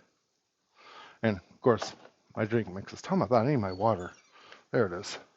So I did one last flip. All right, she did one last flip. Just to make sure. Pretty sure they're done. So what I'm gonna do is I'm gonna get my fork, and I'm gonna cut one of the bigger ones, so I know that my times are right. You end up with a lot of cooked cheese. Yeah, my favorite. Okay, now I'm getting my water.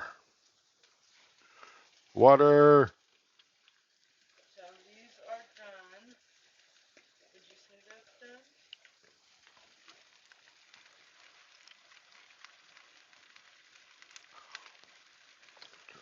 It's hard to say. You killed Well, you killed the stove light. yeah, you've got a lot of. I don't know. No, I'd give it a few more minutes. I think I see a little bit of raw meat down there in the center. So give them a few more minutes. Maybe one more flip. Yeah, your shadow was right on them, and I couldn't see it all. Remember, the cheese will. Yeah, I know, but I'm seeing raw meat right there. Okay. I didn't know if that was raw meat or. Okay. So yeah, You always want to make sure they're done. so yeah, make sure both sides are cooked a little. I'd flip them again and let them cook a little bit longer. Now, if you have an air fryer, I mean, ta-da, they'll cook more thoroughly better. You don't have to wait longer, but she likes doing it this way. She has the air fryer. Don't know why she's not using it on this right now, but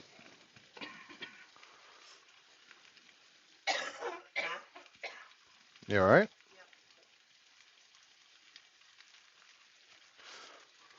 It's a little warm in here, so. Need me to crack the back door? Okay, I got this.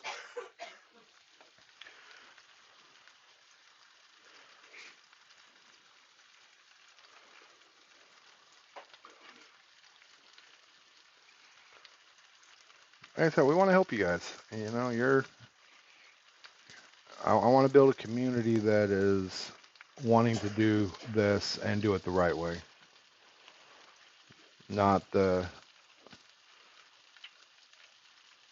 I don't want you guys being given bad information. There's enough of that out there, and I've done the research. I've also looked at the videos that are out there. Like I said, there's the one lady talking about showing a full day's worth of meal that's stuffed with so many fruits, and then tops it off for dinner, a baked potato. Uh, That's the last thing we want to do as a diabetic. We want to cut carbs. We want to get our sugar levels under control to the point where we're able to reduce the amount of medicine we're on or insulin we're on. I'm on metformin. I've told you guys this in other videos. If you haven't known, I'm on metformin. Um, we want to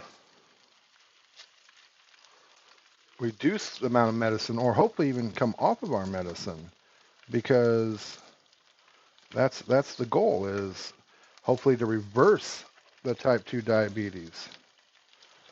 And we may not be able to. You know, some of us just unfortunately may not be able to reverse it, but we sure as heck can get it better under control. Doing this almost one-handed because I'm holding the camera in the other hand, so sorry about that, guys. It was starting to stick, as you could see. I think those will be done.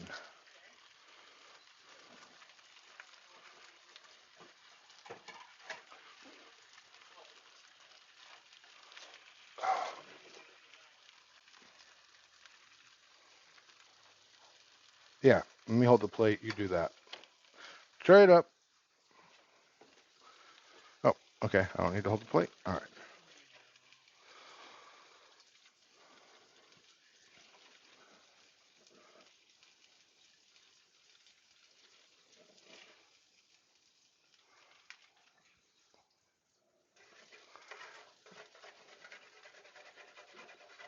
Scrape your cheese.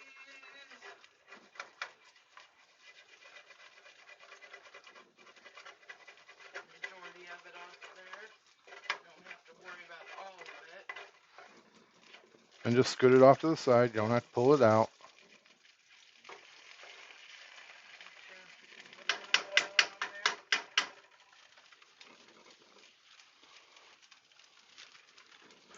there. In just a moment, we will show you the inside of the meat.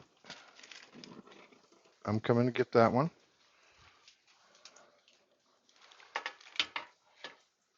Right up to the thing. Yeah.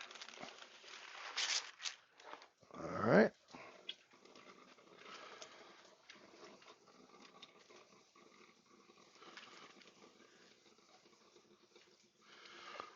Trying to give you guys the best shot I can. But once these are cooled down, we'll do a taste test on that, and then that'll be it, everybody. And there you go. There's your bonus, the meatballs and the chicken cheesy fritters. Once again, these, once they're done being cooked, you can put them in the fridge for a couple days and then freeze them or eat them, or just put them right in the freezer. And then you can pull them out, warm them up in the microwave, and once again, a scrumptious something to have with your lunch or dinner, snack. And at the very least, make sure that they're cooled before you put them in a bag for the freezer. Or even in Or the, a container. or even putting them in the refrigerator. You want them cooled because they will actually warm up the inside. You want to make sure they cool all the way.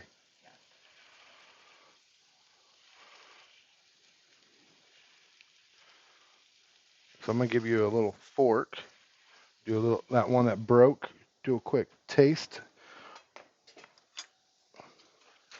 Here's the fork. Oh, okay. I'll taste it. So if you will hold the camera so everybody can see me. They don't get to see a lot of me. Hold it up a little bit. And hold it up. And then come down at an angle on me. There you go. All right. Hello, everybody. Is that good?